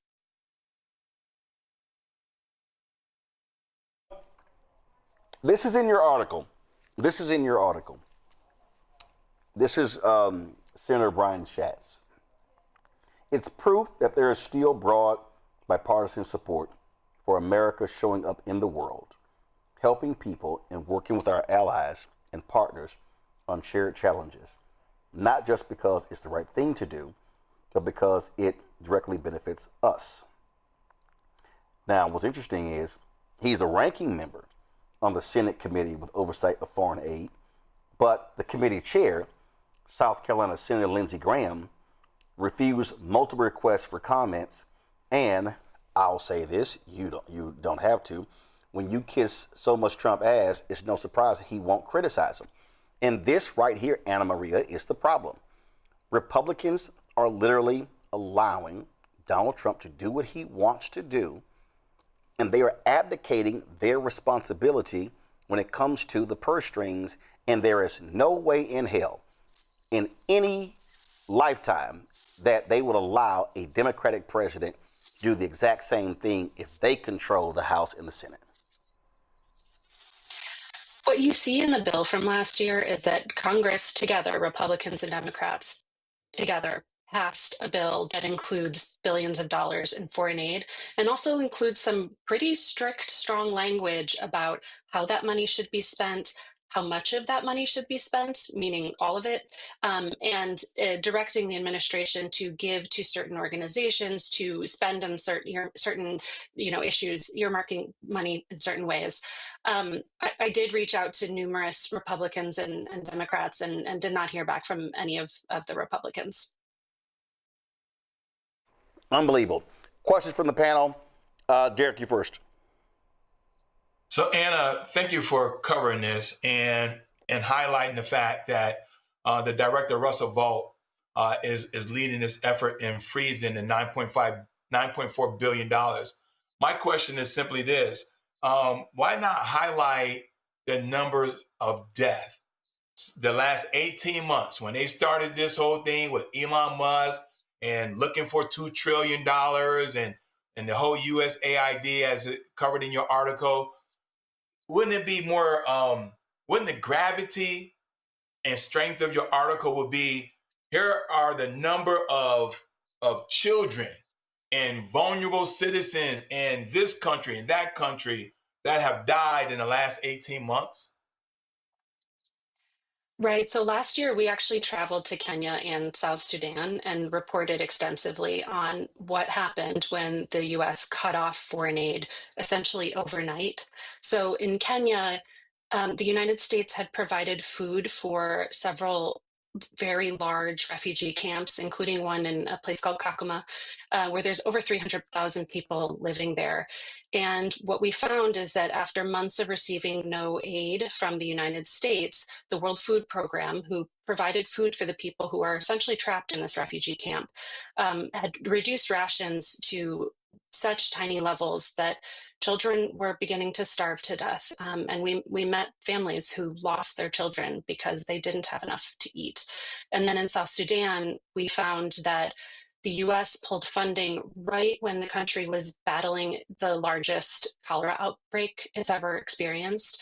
And cholera came roaring back, and thousands of people died as a result. And in some ways, the real tragedy is those numbers weren't counted because a lot of the aid money helped do things like collect data on the illnesses and deaths.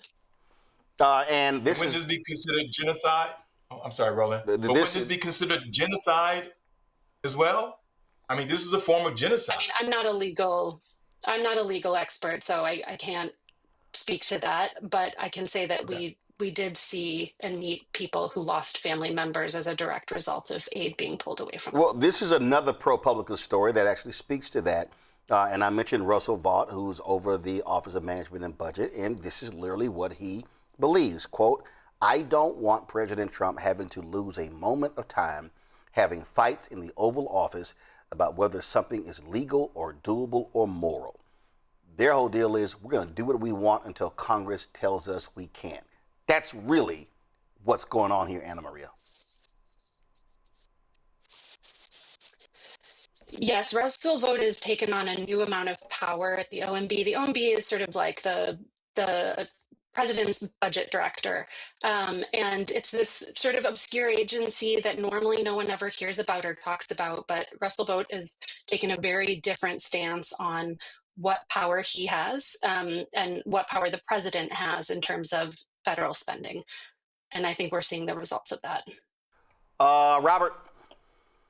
So with this, I was sitting, I was working on the House Foreign Affairs Committee, and when they started these DOGE cuts and many of these cuts to USAID, I remember going to some of our town halls in the district and talking to black voters, and them saying, well, no, I feel bad for them, but I got issues right here in Chicago, I got issues right here in Atlanta, etc. Can you talk a little bit about why these USAID cuts are so significant and how those affect us right here at home? Yeah, it's a great question. You know, foreign aid is always a political issue. You know, people have different across the political spectrum have different ideas about how we should spend money on people outside of the United States. And so with every administration, how we spend foreign aid has changed always. In this case, there's a couple of things. So USAID was created partly as a method of soft power. So this is a way we engage with the world. And what experts have told me repeatedly is that this brings goodwill to the United States. It helps us have better relationships with other countries. And also it promotes democracy around the world. That is part of the goal of this spending. I think the other thing is that there's a lot of misconceptions about foreign aid. The budget, while it is billions of dollars, which is a very large amount of money and is a huge generosity on behalf of the American taxpayers, it is a very small fraction of our federal budget, less than 1%. But, certainly people can have different ideas about how one should spend foreign aid. I think what really troubled people is that, one, this was USAID was a congressionally created agency, and therefore Congress needs to get rid of it. They need to say if it's okay to get rid of it. And they also have said, directed the president to spend money on foreign aid. And so when they don't do that, it sets up what, legal scholars have referred to as a constitutional crisis, where we are supposed to have equal branches of government, but they are no longer equal if the president is able to take that power away from Congress.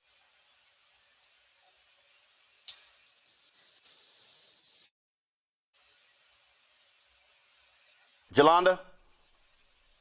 So, Anna, Roland says all the time, and I absolutely believe him, that Trump has a war against Black Americans. But I would ask you if you think, in addition to Roland also saying that Trump wants to basically say, Congress, I don't respect you, since spending money originates with them, it also is a war on Black people around the world.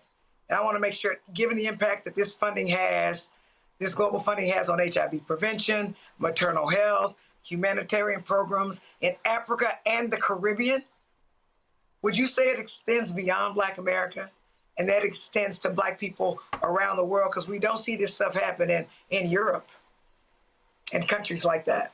Right. Certainly the majority of our foreign aid spending was helping people of color, and it's a huge fraction of it went to Africa. And so when the aid was pulled so quickly and these programs were sort of upended overnight, the people bearing the brunt of this are largely African and certainly people of color, yes. Folks, go to ProPublica.org and read Anna Maria's story. It is absolutely a critical one. It's a huge grab of power. Trump is defying Congress on foreign aid. It's another example of how he really believes that he is the king. Anna Maria, we appreciate it. Thanks a lot. Thank you for having me back. Appreciate it. All right, folks, got to go to break. We come back. We're going to talk about how Donald Trump, again thinking he's a king, just refused to sign a bill overwhelmingly passed by Congress, by Republicans and Democrats, because he wants his massive voter suppression bill. Plus, we'll tell you what the head of the post office said today, that, we're not going to deliver ballots unless these states enroll in this Donald Trump federal voter program. Wait till y'all hear about that. You're watching Roland Martin Unfiltered on the Black Star Network. All right, folks, let me tell you about Chapter. Now, if you're on Medicare or about to be, the system is not set up to work for you. Too much fine print, too many plans, and too many people making money off of your confusion. And look, we're used to this. We're no strangers to systems that don't have our best interests at heart. But we don't have to accept it when it comes to Medicare. That's why I'm telling you about Chapter. Their advisors are independent and honest. In fact, they're the only Medicare advisors that compare every plan nationwide. And they're focused on one thing: what works for you. If there's a better plan out there, they'll find it. If you're already in the right one, they'll tell you that too. There are no games. Just last year, people who switched with Chapter saved an average of $1,100. It's 20 minutes and a real person. It's completely free. My parents actually have already called. My mom sent me a text. Folks, give Chapter a call at 724-264-8281, 724-264-8281, and connect with someone you can trust. Folks, these are the kind of services that we need for our audience here at Roland Martin Unfiltered and the Black Star Network. So call Chapter right now, 724-264-8281. Bruce Smith, creator and executive producer of The Proud Family, Louder and Prouder, and you're watching Roland Martin Unfiltered.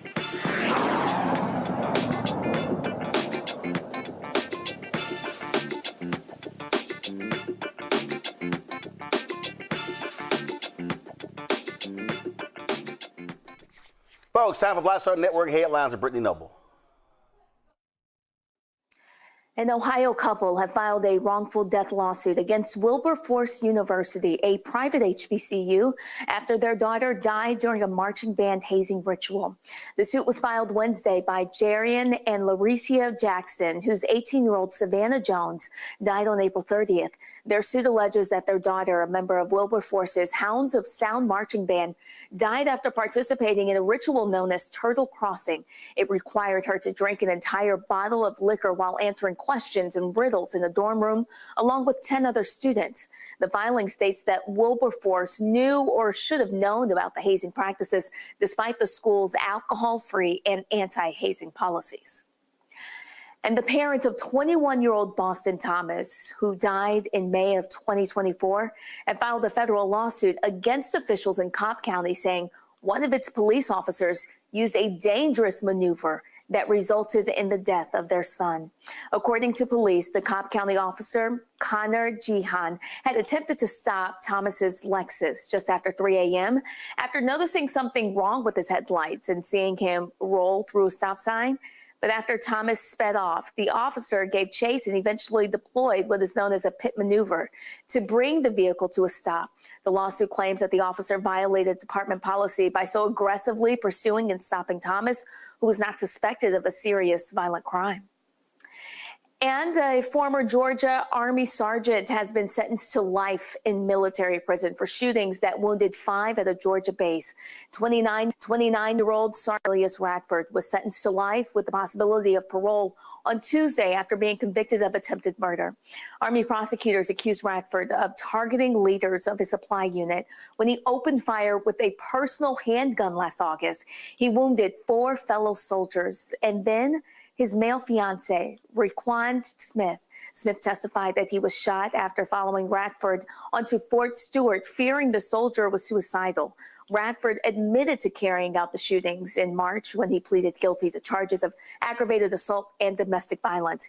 He has insisted that he never intended to kill anyone. Trial witnesses describe how Radford, a supply sergeant in the 3rd Infantry Division 2nd Armored Brigade, walked to 2 offices and a conference room as he shot 4 soldiers. He was apprehended by military police and disarmed by fellow soldiers. Radford's sentence also included a dishonorable discharge and a reduction in rank to private. A popular Atlanta radio personality, Big Tigger, was arrested over the weekend on felony charges in Sandy Springs, Georgia. His real name is Darian Morgan, and he was charged with aggravated battery and 3rd-degree cruelty to children. The charges stem from an incident dated June 9th. Morgan was released on the same day on a $10,000 surety bond. Jail records show a $9,000 bond posted for the aggravated battery charge, and a $1,000 bond was posted for the cruelty to children charge. The 53-year-old is best known as a former host of BET's Rap City. He also serves as the official public address announcer and an in-game host for the Atlanta Hawks. A Black man in New Orleans has become the first person to be functionally cured of sickle cell disease. 23-year-old Daniel Cressy underwent gene therapy at Manning Family Children's Hospital for 2 years, and now the disease is no longer active in the system. Sickle cell disease, a blood disorder that affects primarily people of color. And now that Cressy is cured, he said he hopes to start a nonprofit to help other people going through the same difficult medical journey. Doctors said the therapy uses a patient's own stem cells and that they have been edited in a lab so that they no longer produce the defective cells that cause the disease. All right, folks, be sure to check out The Breakdown at Brittany Noble every day, noon Eastern, right here on the Black Star Network. Again, The Breakdown at Brittany Noble every day, noon Eastern on the Black Star Network. All right, let's go to North Carolina, where Republicans continue their shameful, despicable, utterly ridiculous shenanigans. The House in North Carolina overrode a veto from the Democratic governor when it comes to whether or not local law enforcement should be cooperating with ICE officials. Yep, they did that. They don't particularly like that you had black sheriffs saying no, they were not going to do anything with ICE. Now, that wasn't the only thing. They also voted this afternoon to override a series of bills that advanced the Trump agenda that had been previously vetoed by, yes, Democratic Governor Josh Stein. They voted to override the vetoes of 3 bills, ushering them into law. The first, again, I told you about the ICE agent bill. Now, the other one eliminates all diversity, equity, and inclusion policies from all of the state's public schools and public colleges. Now, I told y'all, we always talk about voting. And see, this is what happens when you have, in states, Republican supermajorities. Now, on our panel today, we've got 2 state representatives, Derek and Jolanda. how many times have I told y'all that we cannot act like those races don't matter? And you might be in a red state like Texas, a red state like Georgia. But here's the reality. Texas and Georgia really are not red states. Texas and Georgia are red states because those are the people that show up to vote. When you look at the numbers, there's no reason Texas should be a red state. There's no reason Republicans should control all statewide offices. But when you have folks who are not voting, when you have people who are not going to the polls, this is what you see. That's why you see this happen in North Carolina. People did not go to the polls in Louisiana when MAGA Governor Jeff Landry was elected. And guess what? As a result of that election, they got a supermajority in Louisiana, a supermajority in Florida. They broke the supermajority in Mississippi because they had to elect black folks to offices. And because of the Louisiana versus Calais decision, they're going to redraw those lines, and then they're going to get their supermajority back. And so this is what drives me crazy. Derek, I'll start with you. When we're talking about local politics and state politics, so much attention is spent, obviously, on presidential, all the attention, all the money. And then in off years, U.S. Senate races, gubernatorial races. But what people need to see, this is an example of what happens on the state level. Y'all are there. Listen, them Republicans in Georgia, they got that ass lit up last week, and they were like, yeah, we really shouldn't. We're going to back off redrawing these lines. Because it dawned on them, a lot of them could be in trouble if you start redrawing those lines, okay? Now, in Texas, they redrew those lines, and hopefully, folk going to make them pay at the ballot box in November. We'll see. But this is why I keep saying we can't ignore these state races, because if you let folk have complete control over state policy, now what then happens? You got happening on federal, now you got happening on the state level. And then you got these state people saying they can, not in Tennessee, they passing laws telling Memphis what they can do, Nashville what they can do, because they have that state power. You know, Roland, listen, I'm waiting for you to come out with a book. I know you. I got your other two books. No. Actually, the book comes out in February. Okay. I'm editing it as we speak, and we'll be pre-selling it in September. So yeah, we work on it as we speak. Well, you know, I'm gonna get my pre-advanced copy, my dear brother. But you covered races in Georgia in particular, and you already know that Georgia is not a red state, as you already stated. And when Republicans asked us last week, when we had this special session to reconvene, to redistrict, we can show you better, we can tell you. And they backed down. Now, what they did not say, Roland, last week, they said, we ain't gonna do it right now. They didn't say we're not gonna do it in 2026. And the reason why I truly believe they're gonna do another special session this year, because we're realizing, the voters are realizing that they have power. You all know I ran for governor. I came up short, but Keisha Lance Bottom is our Democratic nominee. She only needs 2 million votes, Roland. We have 2.5 million registered black voters. Let me say this again. You need 2 million votes to become governor in Georgia. You need 2 million votes to become a United States Senator like Warnock. You need 2 million votes to become a United States Senator like Ossoff. We're not a red state.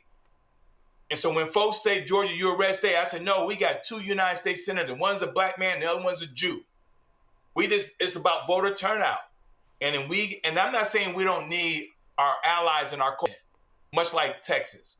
But what I am saying, that we have the votes that we need. And if we have the turnout that we're expecting across all of Georgia, we will win from governor, lieutenant governor, secretary of state, attorney general, so on and so forth. We got the right nominees. We just need the turnout. And then last least, I would say this too. Unfortunately, the Democratic Party as a whole, Roland, they do not invest in us. That's our problem. They don't invest in black media. They do not invest in those grassroots organizations that know how to mobilize and organize, like Cliff and those that have been on your show, Black Voters Matters. We just need the investment to do what we need to do to deliver what the Democratic Party is asking us to do. We got the voters. We just got to need the investment and get the word out, and then turn out on November 3rd of this year, and we will turn Georgia blue. Yolanda, tomorrow I'll be talking with Ashley Etienne. She co-wrote a piece in the Houston Chronicle talking about the need for investment and laid out the number of people in Texas, black voters who did not vote in the last election. But the thing here is, I'm not talking about the Democratic Party and what they should do. What I'm saying, what we as black people have to do. See, I get parties, I get campaigns, I get resources. That's one of the reasons why I keep saying what we have to do is also reinvest in ourselves. And what we have to recognize is that if Republicans do not have a supermajority in a state, they cannot pass anti-black legislation. And so that's why, and again, I absolutely agree with Derek 100% about the need for more investment and more energy being put in. What I'm saying to our people is that we have to be recognizing that when we deny them from being able to completely control the legislature, that we're also protecting ourselves. I agree with that, Roland, but you're making this super simple, and it just ain't. So Well, Joe Manchin always said you got to put it where the ghost can get it. So I try to make it. I try to make it as super simple as possible. Okay, so let me be clear. First of all, a bunch of black people are hurting. We are hurting. So people need to invest in GOTV. Like, they just need to do that. I will tell you, I guess the Houston black political spectrum shook last night. HBAD, the Houston Black American Democrats, decided who their endorsements were going to be, and they stayed out of the Tallarico race because Tallarico has wholly refused to spend money in the black community because his people think that we should just vote for them. And you know what? We should do anything, I mean, I guess in an ideal world, except for I don't live in the world that I want it to be. I deal with the world that is. And when you are hurting and when Republicans are in office and Democrats are in office and you're still always at the bottom of the bucket, you're like, well, why should I do this? So Tallarico literally could get with the Texas Legislative Black Caucus. He could talk to the black state reps who are Democrats. I think there are 17 or 18 of us. Give us each $100K, maybe $200K, because he just gave a white GOTV organization $10 million. He gives us $1.8 million. That's giving us $100,000. I turn my people out. I'm sorry? Go ahead. I turn my people out and I say, hey, when you coming to vote for me, because y'all know I'm going to fight for black people, vote for Tallarico, right? But he won't do that. And the problem with oppressed people is you can't always say things to them that make sense when the sense doesn't overlay onto them. So telling me I have to vote for Tallarico, I'm just talking about black people in the Houston area and in Texas, just telling us that we have to do this because the attorney general who's running for Senate against him is really bad is the truth.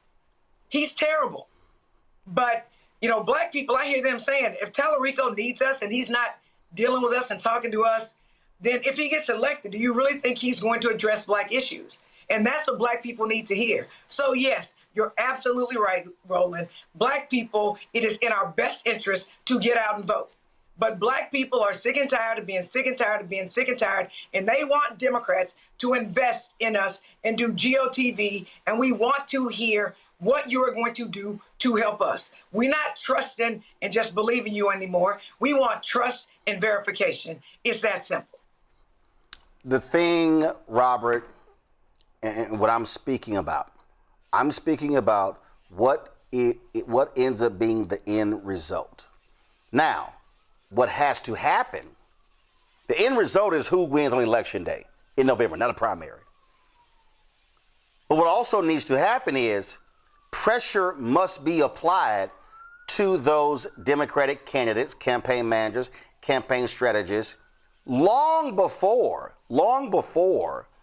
September and October. I mean, the reality is this here.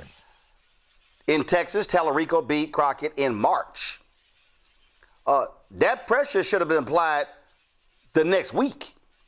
When we start talking about these other states, and because what I get tired of, and we see this always on the presidential level, a story's gonna come out about the second week of October of some black folks complaining about what their lack of investment.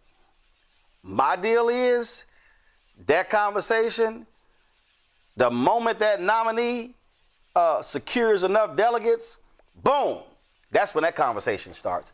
But what I'm saying to our people, what we have to recognize is that when Republicans have super majorities, then they can do whatever they want. And if they control the governor's mansion and got a super majority in the House and the Senate, there's nothing. You can have all the black Democrats you want to. Ain't nothing they can do because they can run roughshod over them, which is what we see happening in Tennessee and Florida and Mississippi and Alabama and on and on and on.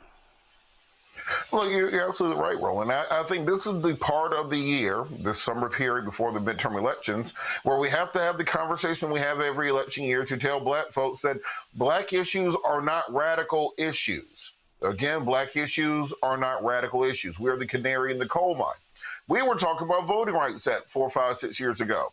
Now, all of a sudden, all the white consultants have realized maybe we should have done something to pass the Voting Rights Act while Joe Biden was president. Maybe we should have pushed that onto the back burner and said we'll get to it later while we deal with the issues we deem to be more mainstream right now. On that point, when we have black candidates or we have progressive candidates who start talking about black issues, the number one thing that you will hear from the consultant class of the Democratic Party is, well, those are far too radical issues. You can't talk about reparations. You can't talk about criminal justice reform. You can't talk about rebuilding the black family. Those things will scare away the suburban white people, and they won't turn out to win, and then we will lose. I posit this to you who may be listening. President Trump has talked about making Canada the 51st state, invading Greenland, rebuilding the reflecting pool, spending $1 billion on a ballroom. He said he was going to take over the Strait of Hormuz. He kidnapped the president of Venezuela. This is all to say, the concept of radical policies don't exist anymore, and you have to put forward policies that talk to and motivate your base. If you want black people turning out at Obama 2012, Biden 2020 numbers that you will need to overcome Republican gerrymandering, you're going to have to put policies forward that motivate black people to show up. You can't just say Republicans are racist. We know that already. We baked that into the pie. We just assumed the racism was going to happen. That's not enough to get people to turn out. You're going to have to go into those communities, campaign to those people, push forward policies, and say how you're going to make their life better, not simply the other side is mean. And once we do these nice things for these liberals and these rich liberals on the Upper East Side, that will help you out. So now is that time for all the Democratic consultants listening. You can't simply say I put money in MSNBC and not I put money into Roland Martin. You can't say, well, I went to Brian Tyler Cohen and I went to the Bulwark, I went to every other podcast on earth without sending the leadership class of the Democratic Party to black news and also talk radio outlets that talk directly to communities. If you want the black vote to turn out, you have to talk to the black vote. And I'll step off of my soapbox. And folks understand how they also want to cheat. A new proposal from the U.S. Postal Service could very well reshape how mail-in voting is handled ahead of the midterm elections. Check this out, y'all. During a congressional committee today, Postmaster General David Steiner told U.S. senators that the Postal Service will not be sending mail ballots to states that don't turn over their voter lists to the federal government. Anything has changed. You know, Senator, I'm not a political person, and the Postal Service is not a political organization. We, as you said, I think you quite aptly said, we deliver mail. That's what we do. We deliver mail. And that's what ballots are. Ballots are mail. Now, they are a special kind of mail, obviously. They need special care. And so years ago, we recommended what we call Kit 600. In Kit 600, the fundamental premises of Kit 600 is a unique barcode and a unique envelope. That allows us to move those ballots more efficiently, more securely. That is what our proposed rules suggest, is that we have unique barcode, unique envelope. And that is not something that is new. That's something that's been being used by states throughout the country on both sides of the political spectrum. So California has followed it, Oregon has followed it, Arizona has followed it, Florida has followed it, among many other states. And so, to me, it's not a political question. It's a question of how do we most efficiently and securely move ballots. We've been recommending this for many years. All this does is make it a requirement. Well, certainly best practices are different than having a mandatory requirement. You can follow best practices to deliver it more efficiently without having control of vast voter rolls and having the ability to have that data. This is basically a backdoor way for the federal government to get voting information that states control under the U.S. Constitution. So yes or no, if a state refuses to turn their absentee voter list over to the federal government, will the Postal Service still mail their ballots under this proposal rule? Under our proposed regulation, no. We would tell the state that we need the manifest in order to, look, what we're asking for. That's the answer. You would tell no. So the proposed rule basically coerces states to conform to these new requirements and hand over their absentee voter rolls or face the consequences of not being able to vote by mail. Some states, that's all they do. Oregon is completely vote by mail. If they say, no, we control the list, the states control the list, we're not going to give it. Oregon has followed Kit 600 since the day they started voting by mail. This is a different issue. This will be a lot different issue. You're telling these states either give the federal government this information, trust the federal government, trust the Trump administration. We'll take good care of these. And if you don't do it, you can't mail absentee ballots. You're going to make a decision that people cannot vote by mail. That's unacceptable. Well, all that does, Senator, is make sure that we match the ballots that a state believes they're sending out to what actually gets sent out, right? And so all the state gives us is a list of here are the voters that are supposed to get ballots and here are the ballots.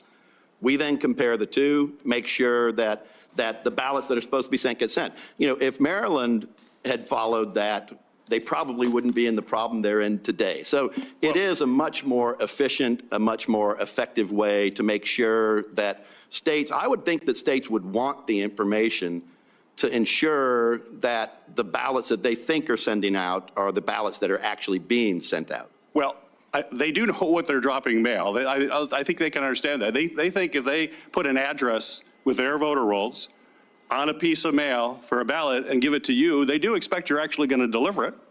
You don't have to say, we want all of your information. We want that information in our control. You mentioned Maryland. I think that was a printing error. This regulation wouldn't have done nothing to fix what happened in Maryland.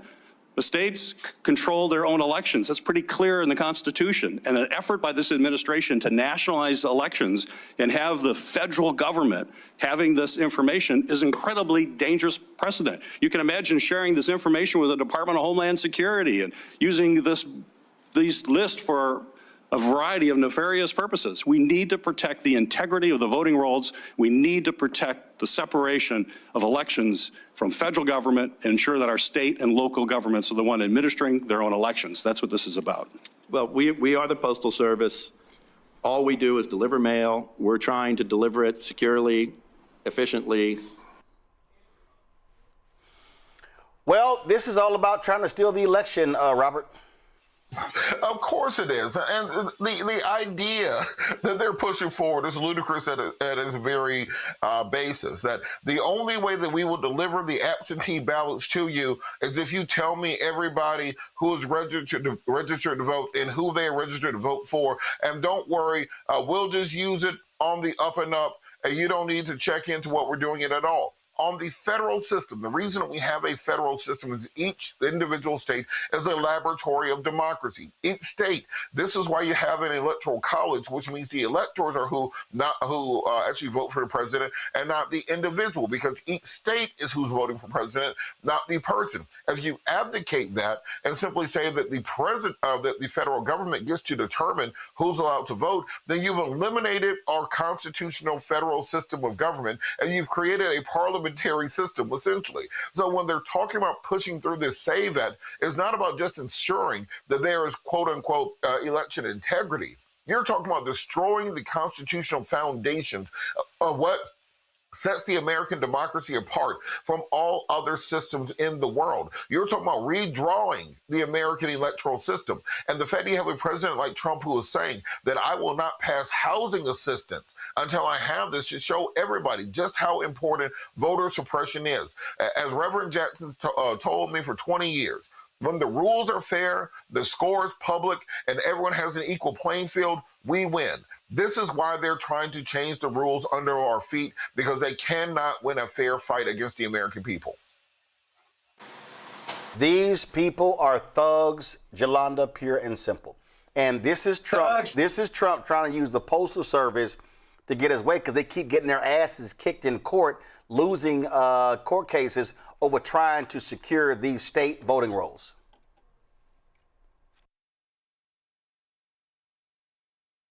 They are thugs and thieves because they're trying to steal our votes.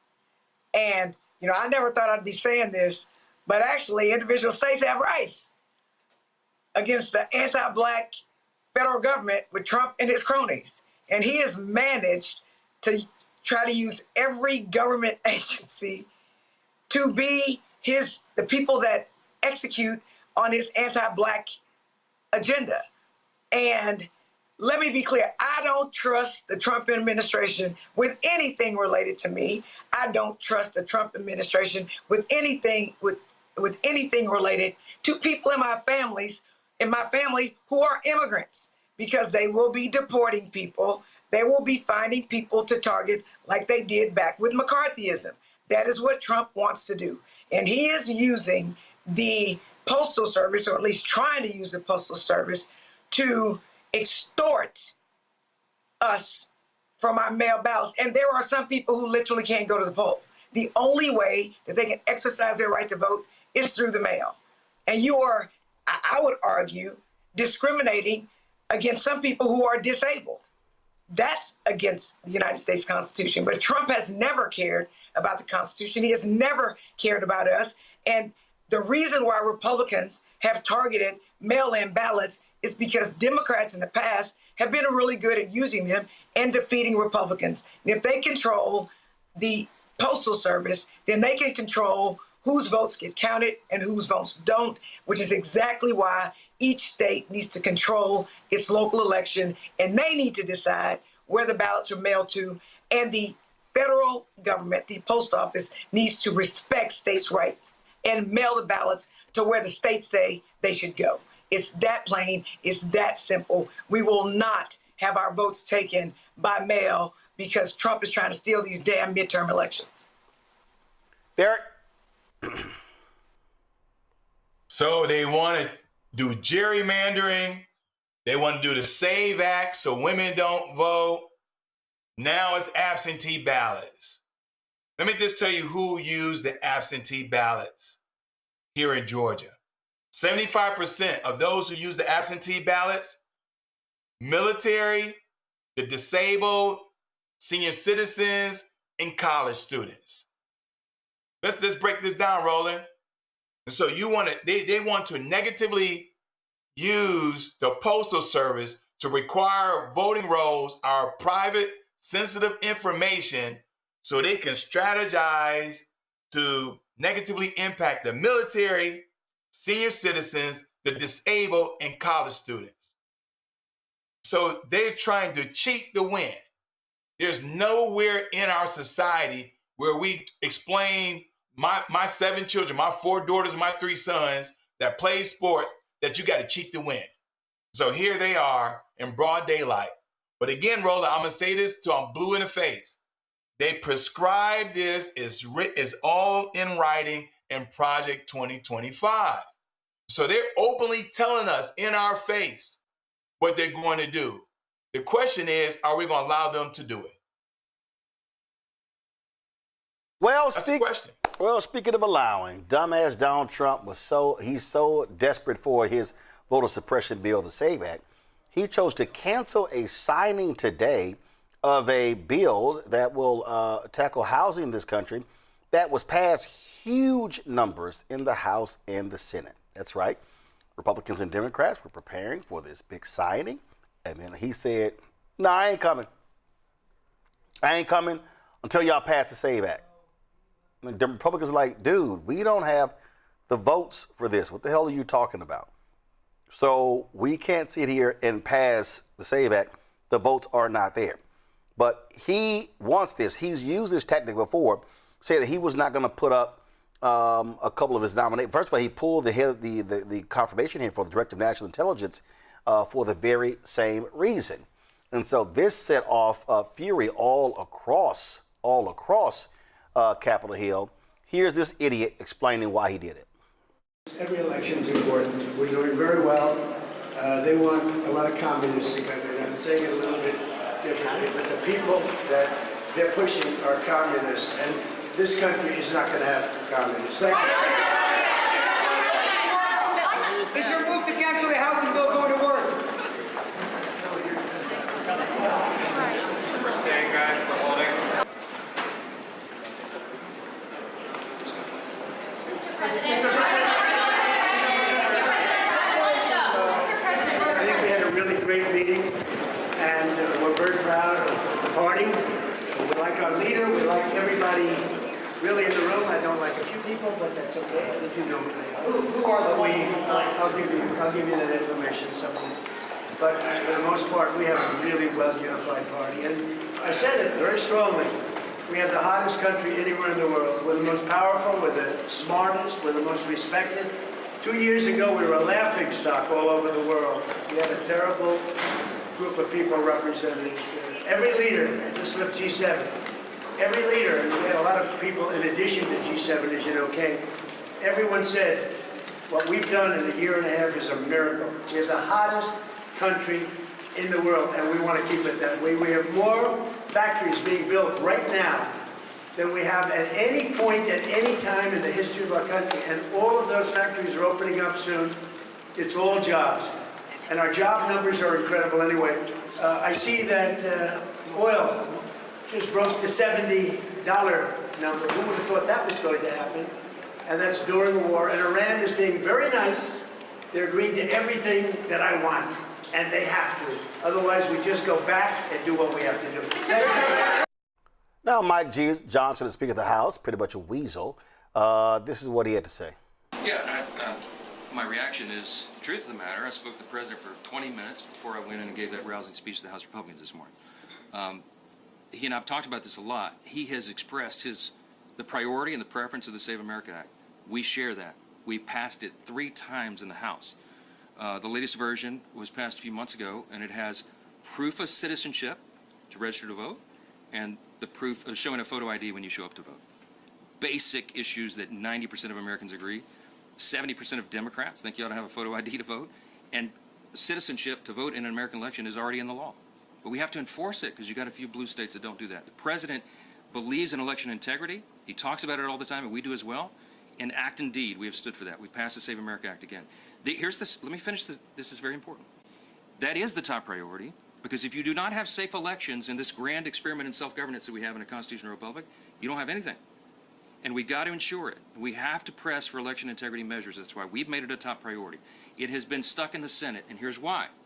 Because no Democrat in the House or Senate will vote for the Save America Act. Those 2 things I just told you, they vote against that every single time, and they will. Why?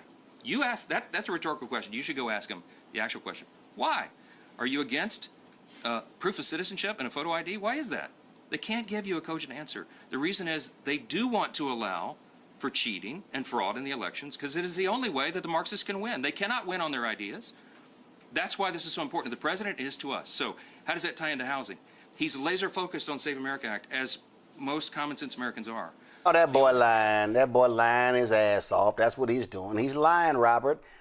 We know that bill contains more than just that. Well, this is the part they never want to talk about with the quote-unquote Save America Act. Donald Trump was elected president twice without the Save America Act being in place. Every single Republican in Congress was elected without the Save America Act in place. They have never actually demonstrated scientifically or mathematically the existence of this quote-unquote wide-scale voter fraud that would justify this abdication of our American constitutional rights. Nowhere in the Constitution does it say you need a state-issued photo ID in order to vote. Thus, in order to change the actual ability to vote in America, you need a constitutional amendment. When you reduce the age from 21 to 18 to vote, you needed to amend the Constitution. When you expanded the franchise to include African Americans with the post-Reconstruction amendments, when you included the suffrage of women in the Constitution, you had to amend the Constitution. So essentially what Donald Trump is attempting to do with the SAVE Act is do an end run around and amend the Constitution to change the voter requirements on a national scale without going through the requirements necessary by the Constitution. So when we're talking about this, the reason Republicans try to frame this as if it's a public opinion poll or it's American Idol or something, well, people support this idea. Well, of course, when you frame things as if do you support bubble gum and candies and puppies for little children, yeah, it sounds great until you get into the minutia of the bill and how exactly it will affect Americans. I say to people all the time, the Save America Act is a Jim Crow law. The reason we know it's a Jim Crow law is I have a stack of Jim Crow laws I keep next to my desk, just so I have literacy tests and those sorts of things to know what it is. So if you support the Save America Act, you support Jim Crow. That's a different conversation to have, but it is a Jim Crow law in its writing, in its execution, and in its purpose. So we're going to have Republicans attempting to end run and amend the Constitution without the requirements required. We're essentially vesting in them the godlike powers to change the fundamental fabric of America without the input of the American people. This is more than just voter ID. This is the question of whether or not we have a constitutional system or if you have a monarchy where a single individual can decide what the laws are. And there are no checks, there are no balances, there is no legislation, there's no judicial review. It's simply what the pontiff wants, the pontiff gets. Here's why I think it's hilarious, Jolanda. We can't get this bill because the Democrats, they are not obligated to vote for your shit. And that's true because they damn sure don't vote for ours. But I will use Texas as the petri dish, right? The rural Texans, they've done polls. Internal polling for Republicans shows rural Texans, which generally is overwhelming Republican, they have about 27 Republicans that they believe are on a hot list that can be taken out.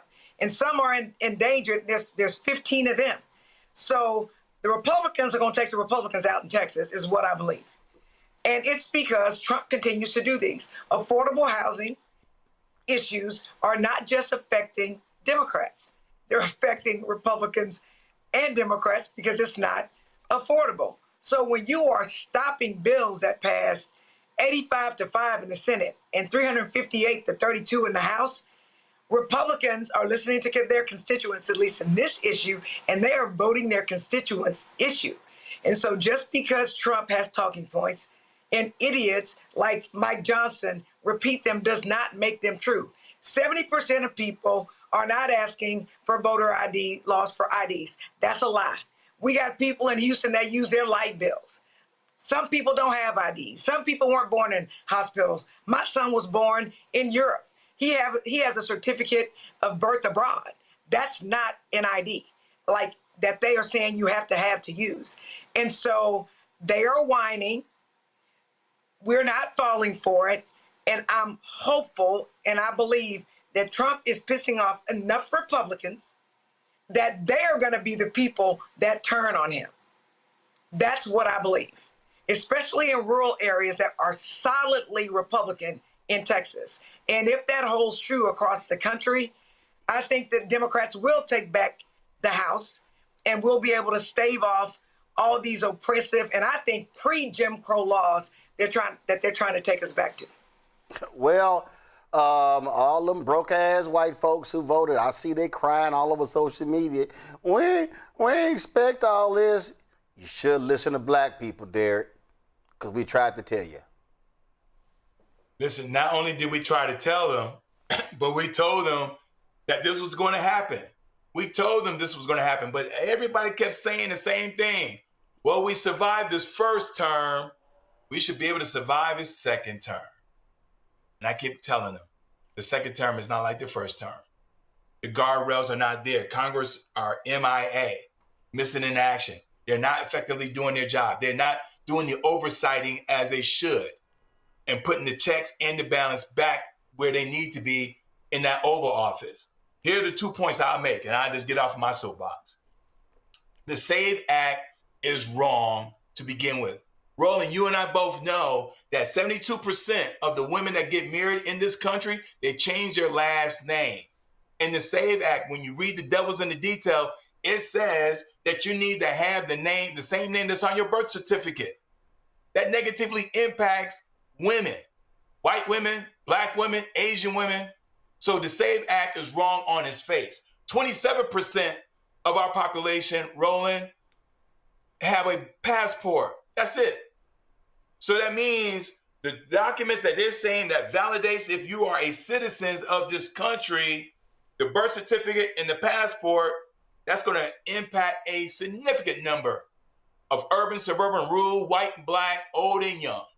The second point I would say, this bill, what makes it so hard, it not only impacts the working class families, the middle class families, but the military veterans too. And so the Republicans that often talk about how patriotic they are and how they support veterans, this bill negatively impacts them. And so the guy that makes up numbers and talk about the price of oil and gas and everything, he's missing the point, and they're going to see this come November 3rd, that those who are in the deep rural areas, as my dear sister just said, in Texas, they're going to see a blue wave running across the southern states because of what this guy is doing. It's impacting them too. Folk, you got to show up for that to happen. All right. Let me thank Jolanda. Let me thank Robert. Let me thank Derek for being on today's show. I certainly appreciate it. Thank you so very much.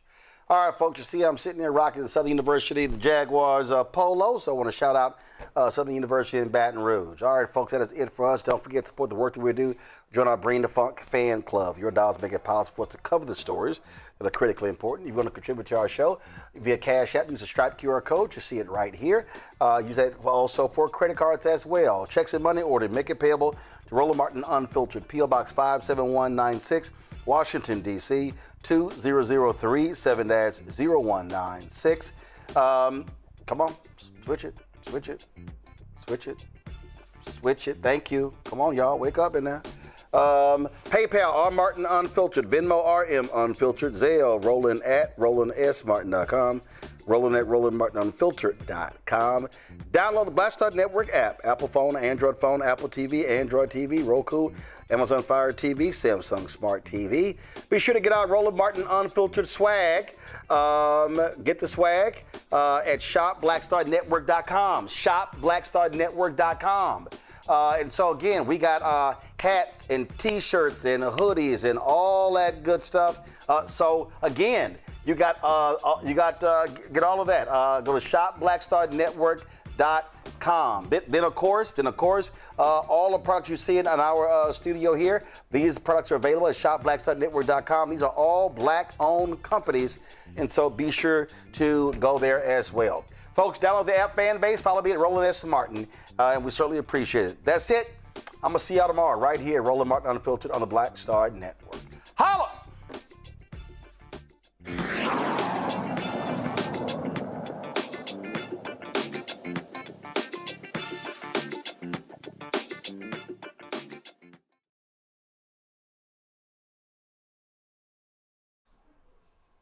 And I just haven't taken it to the cash register yet. I guess I could say the same thing, considering I'm the one who's holding it. Yeah, I don't have time for this. Just give it to me. Excuse me? Who do you think you are talking to me like that? Oh, I can talk to you any way I want.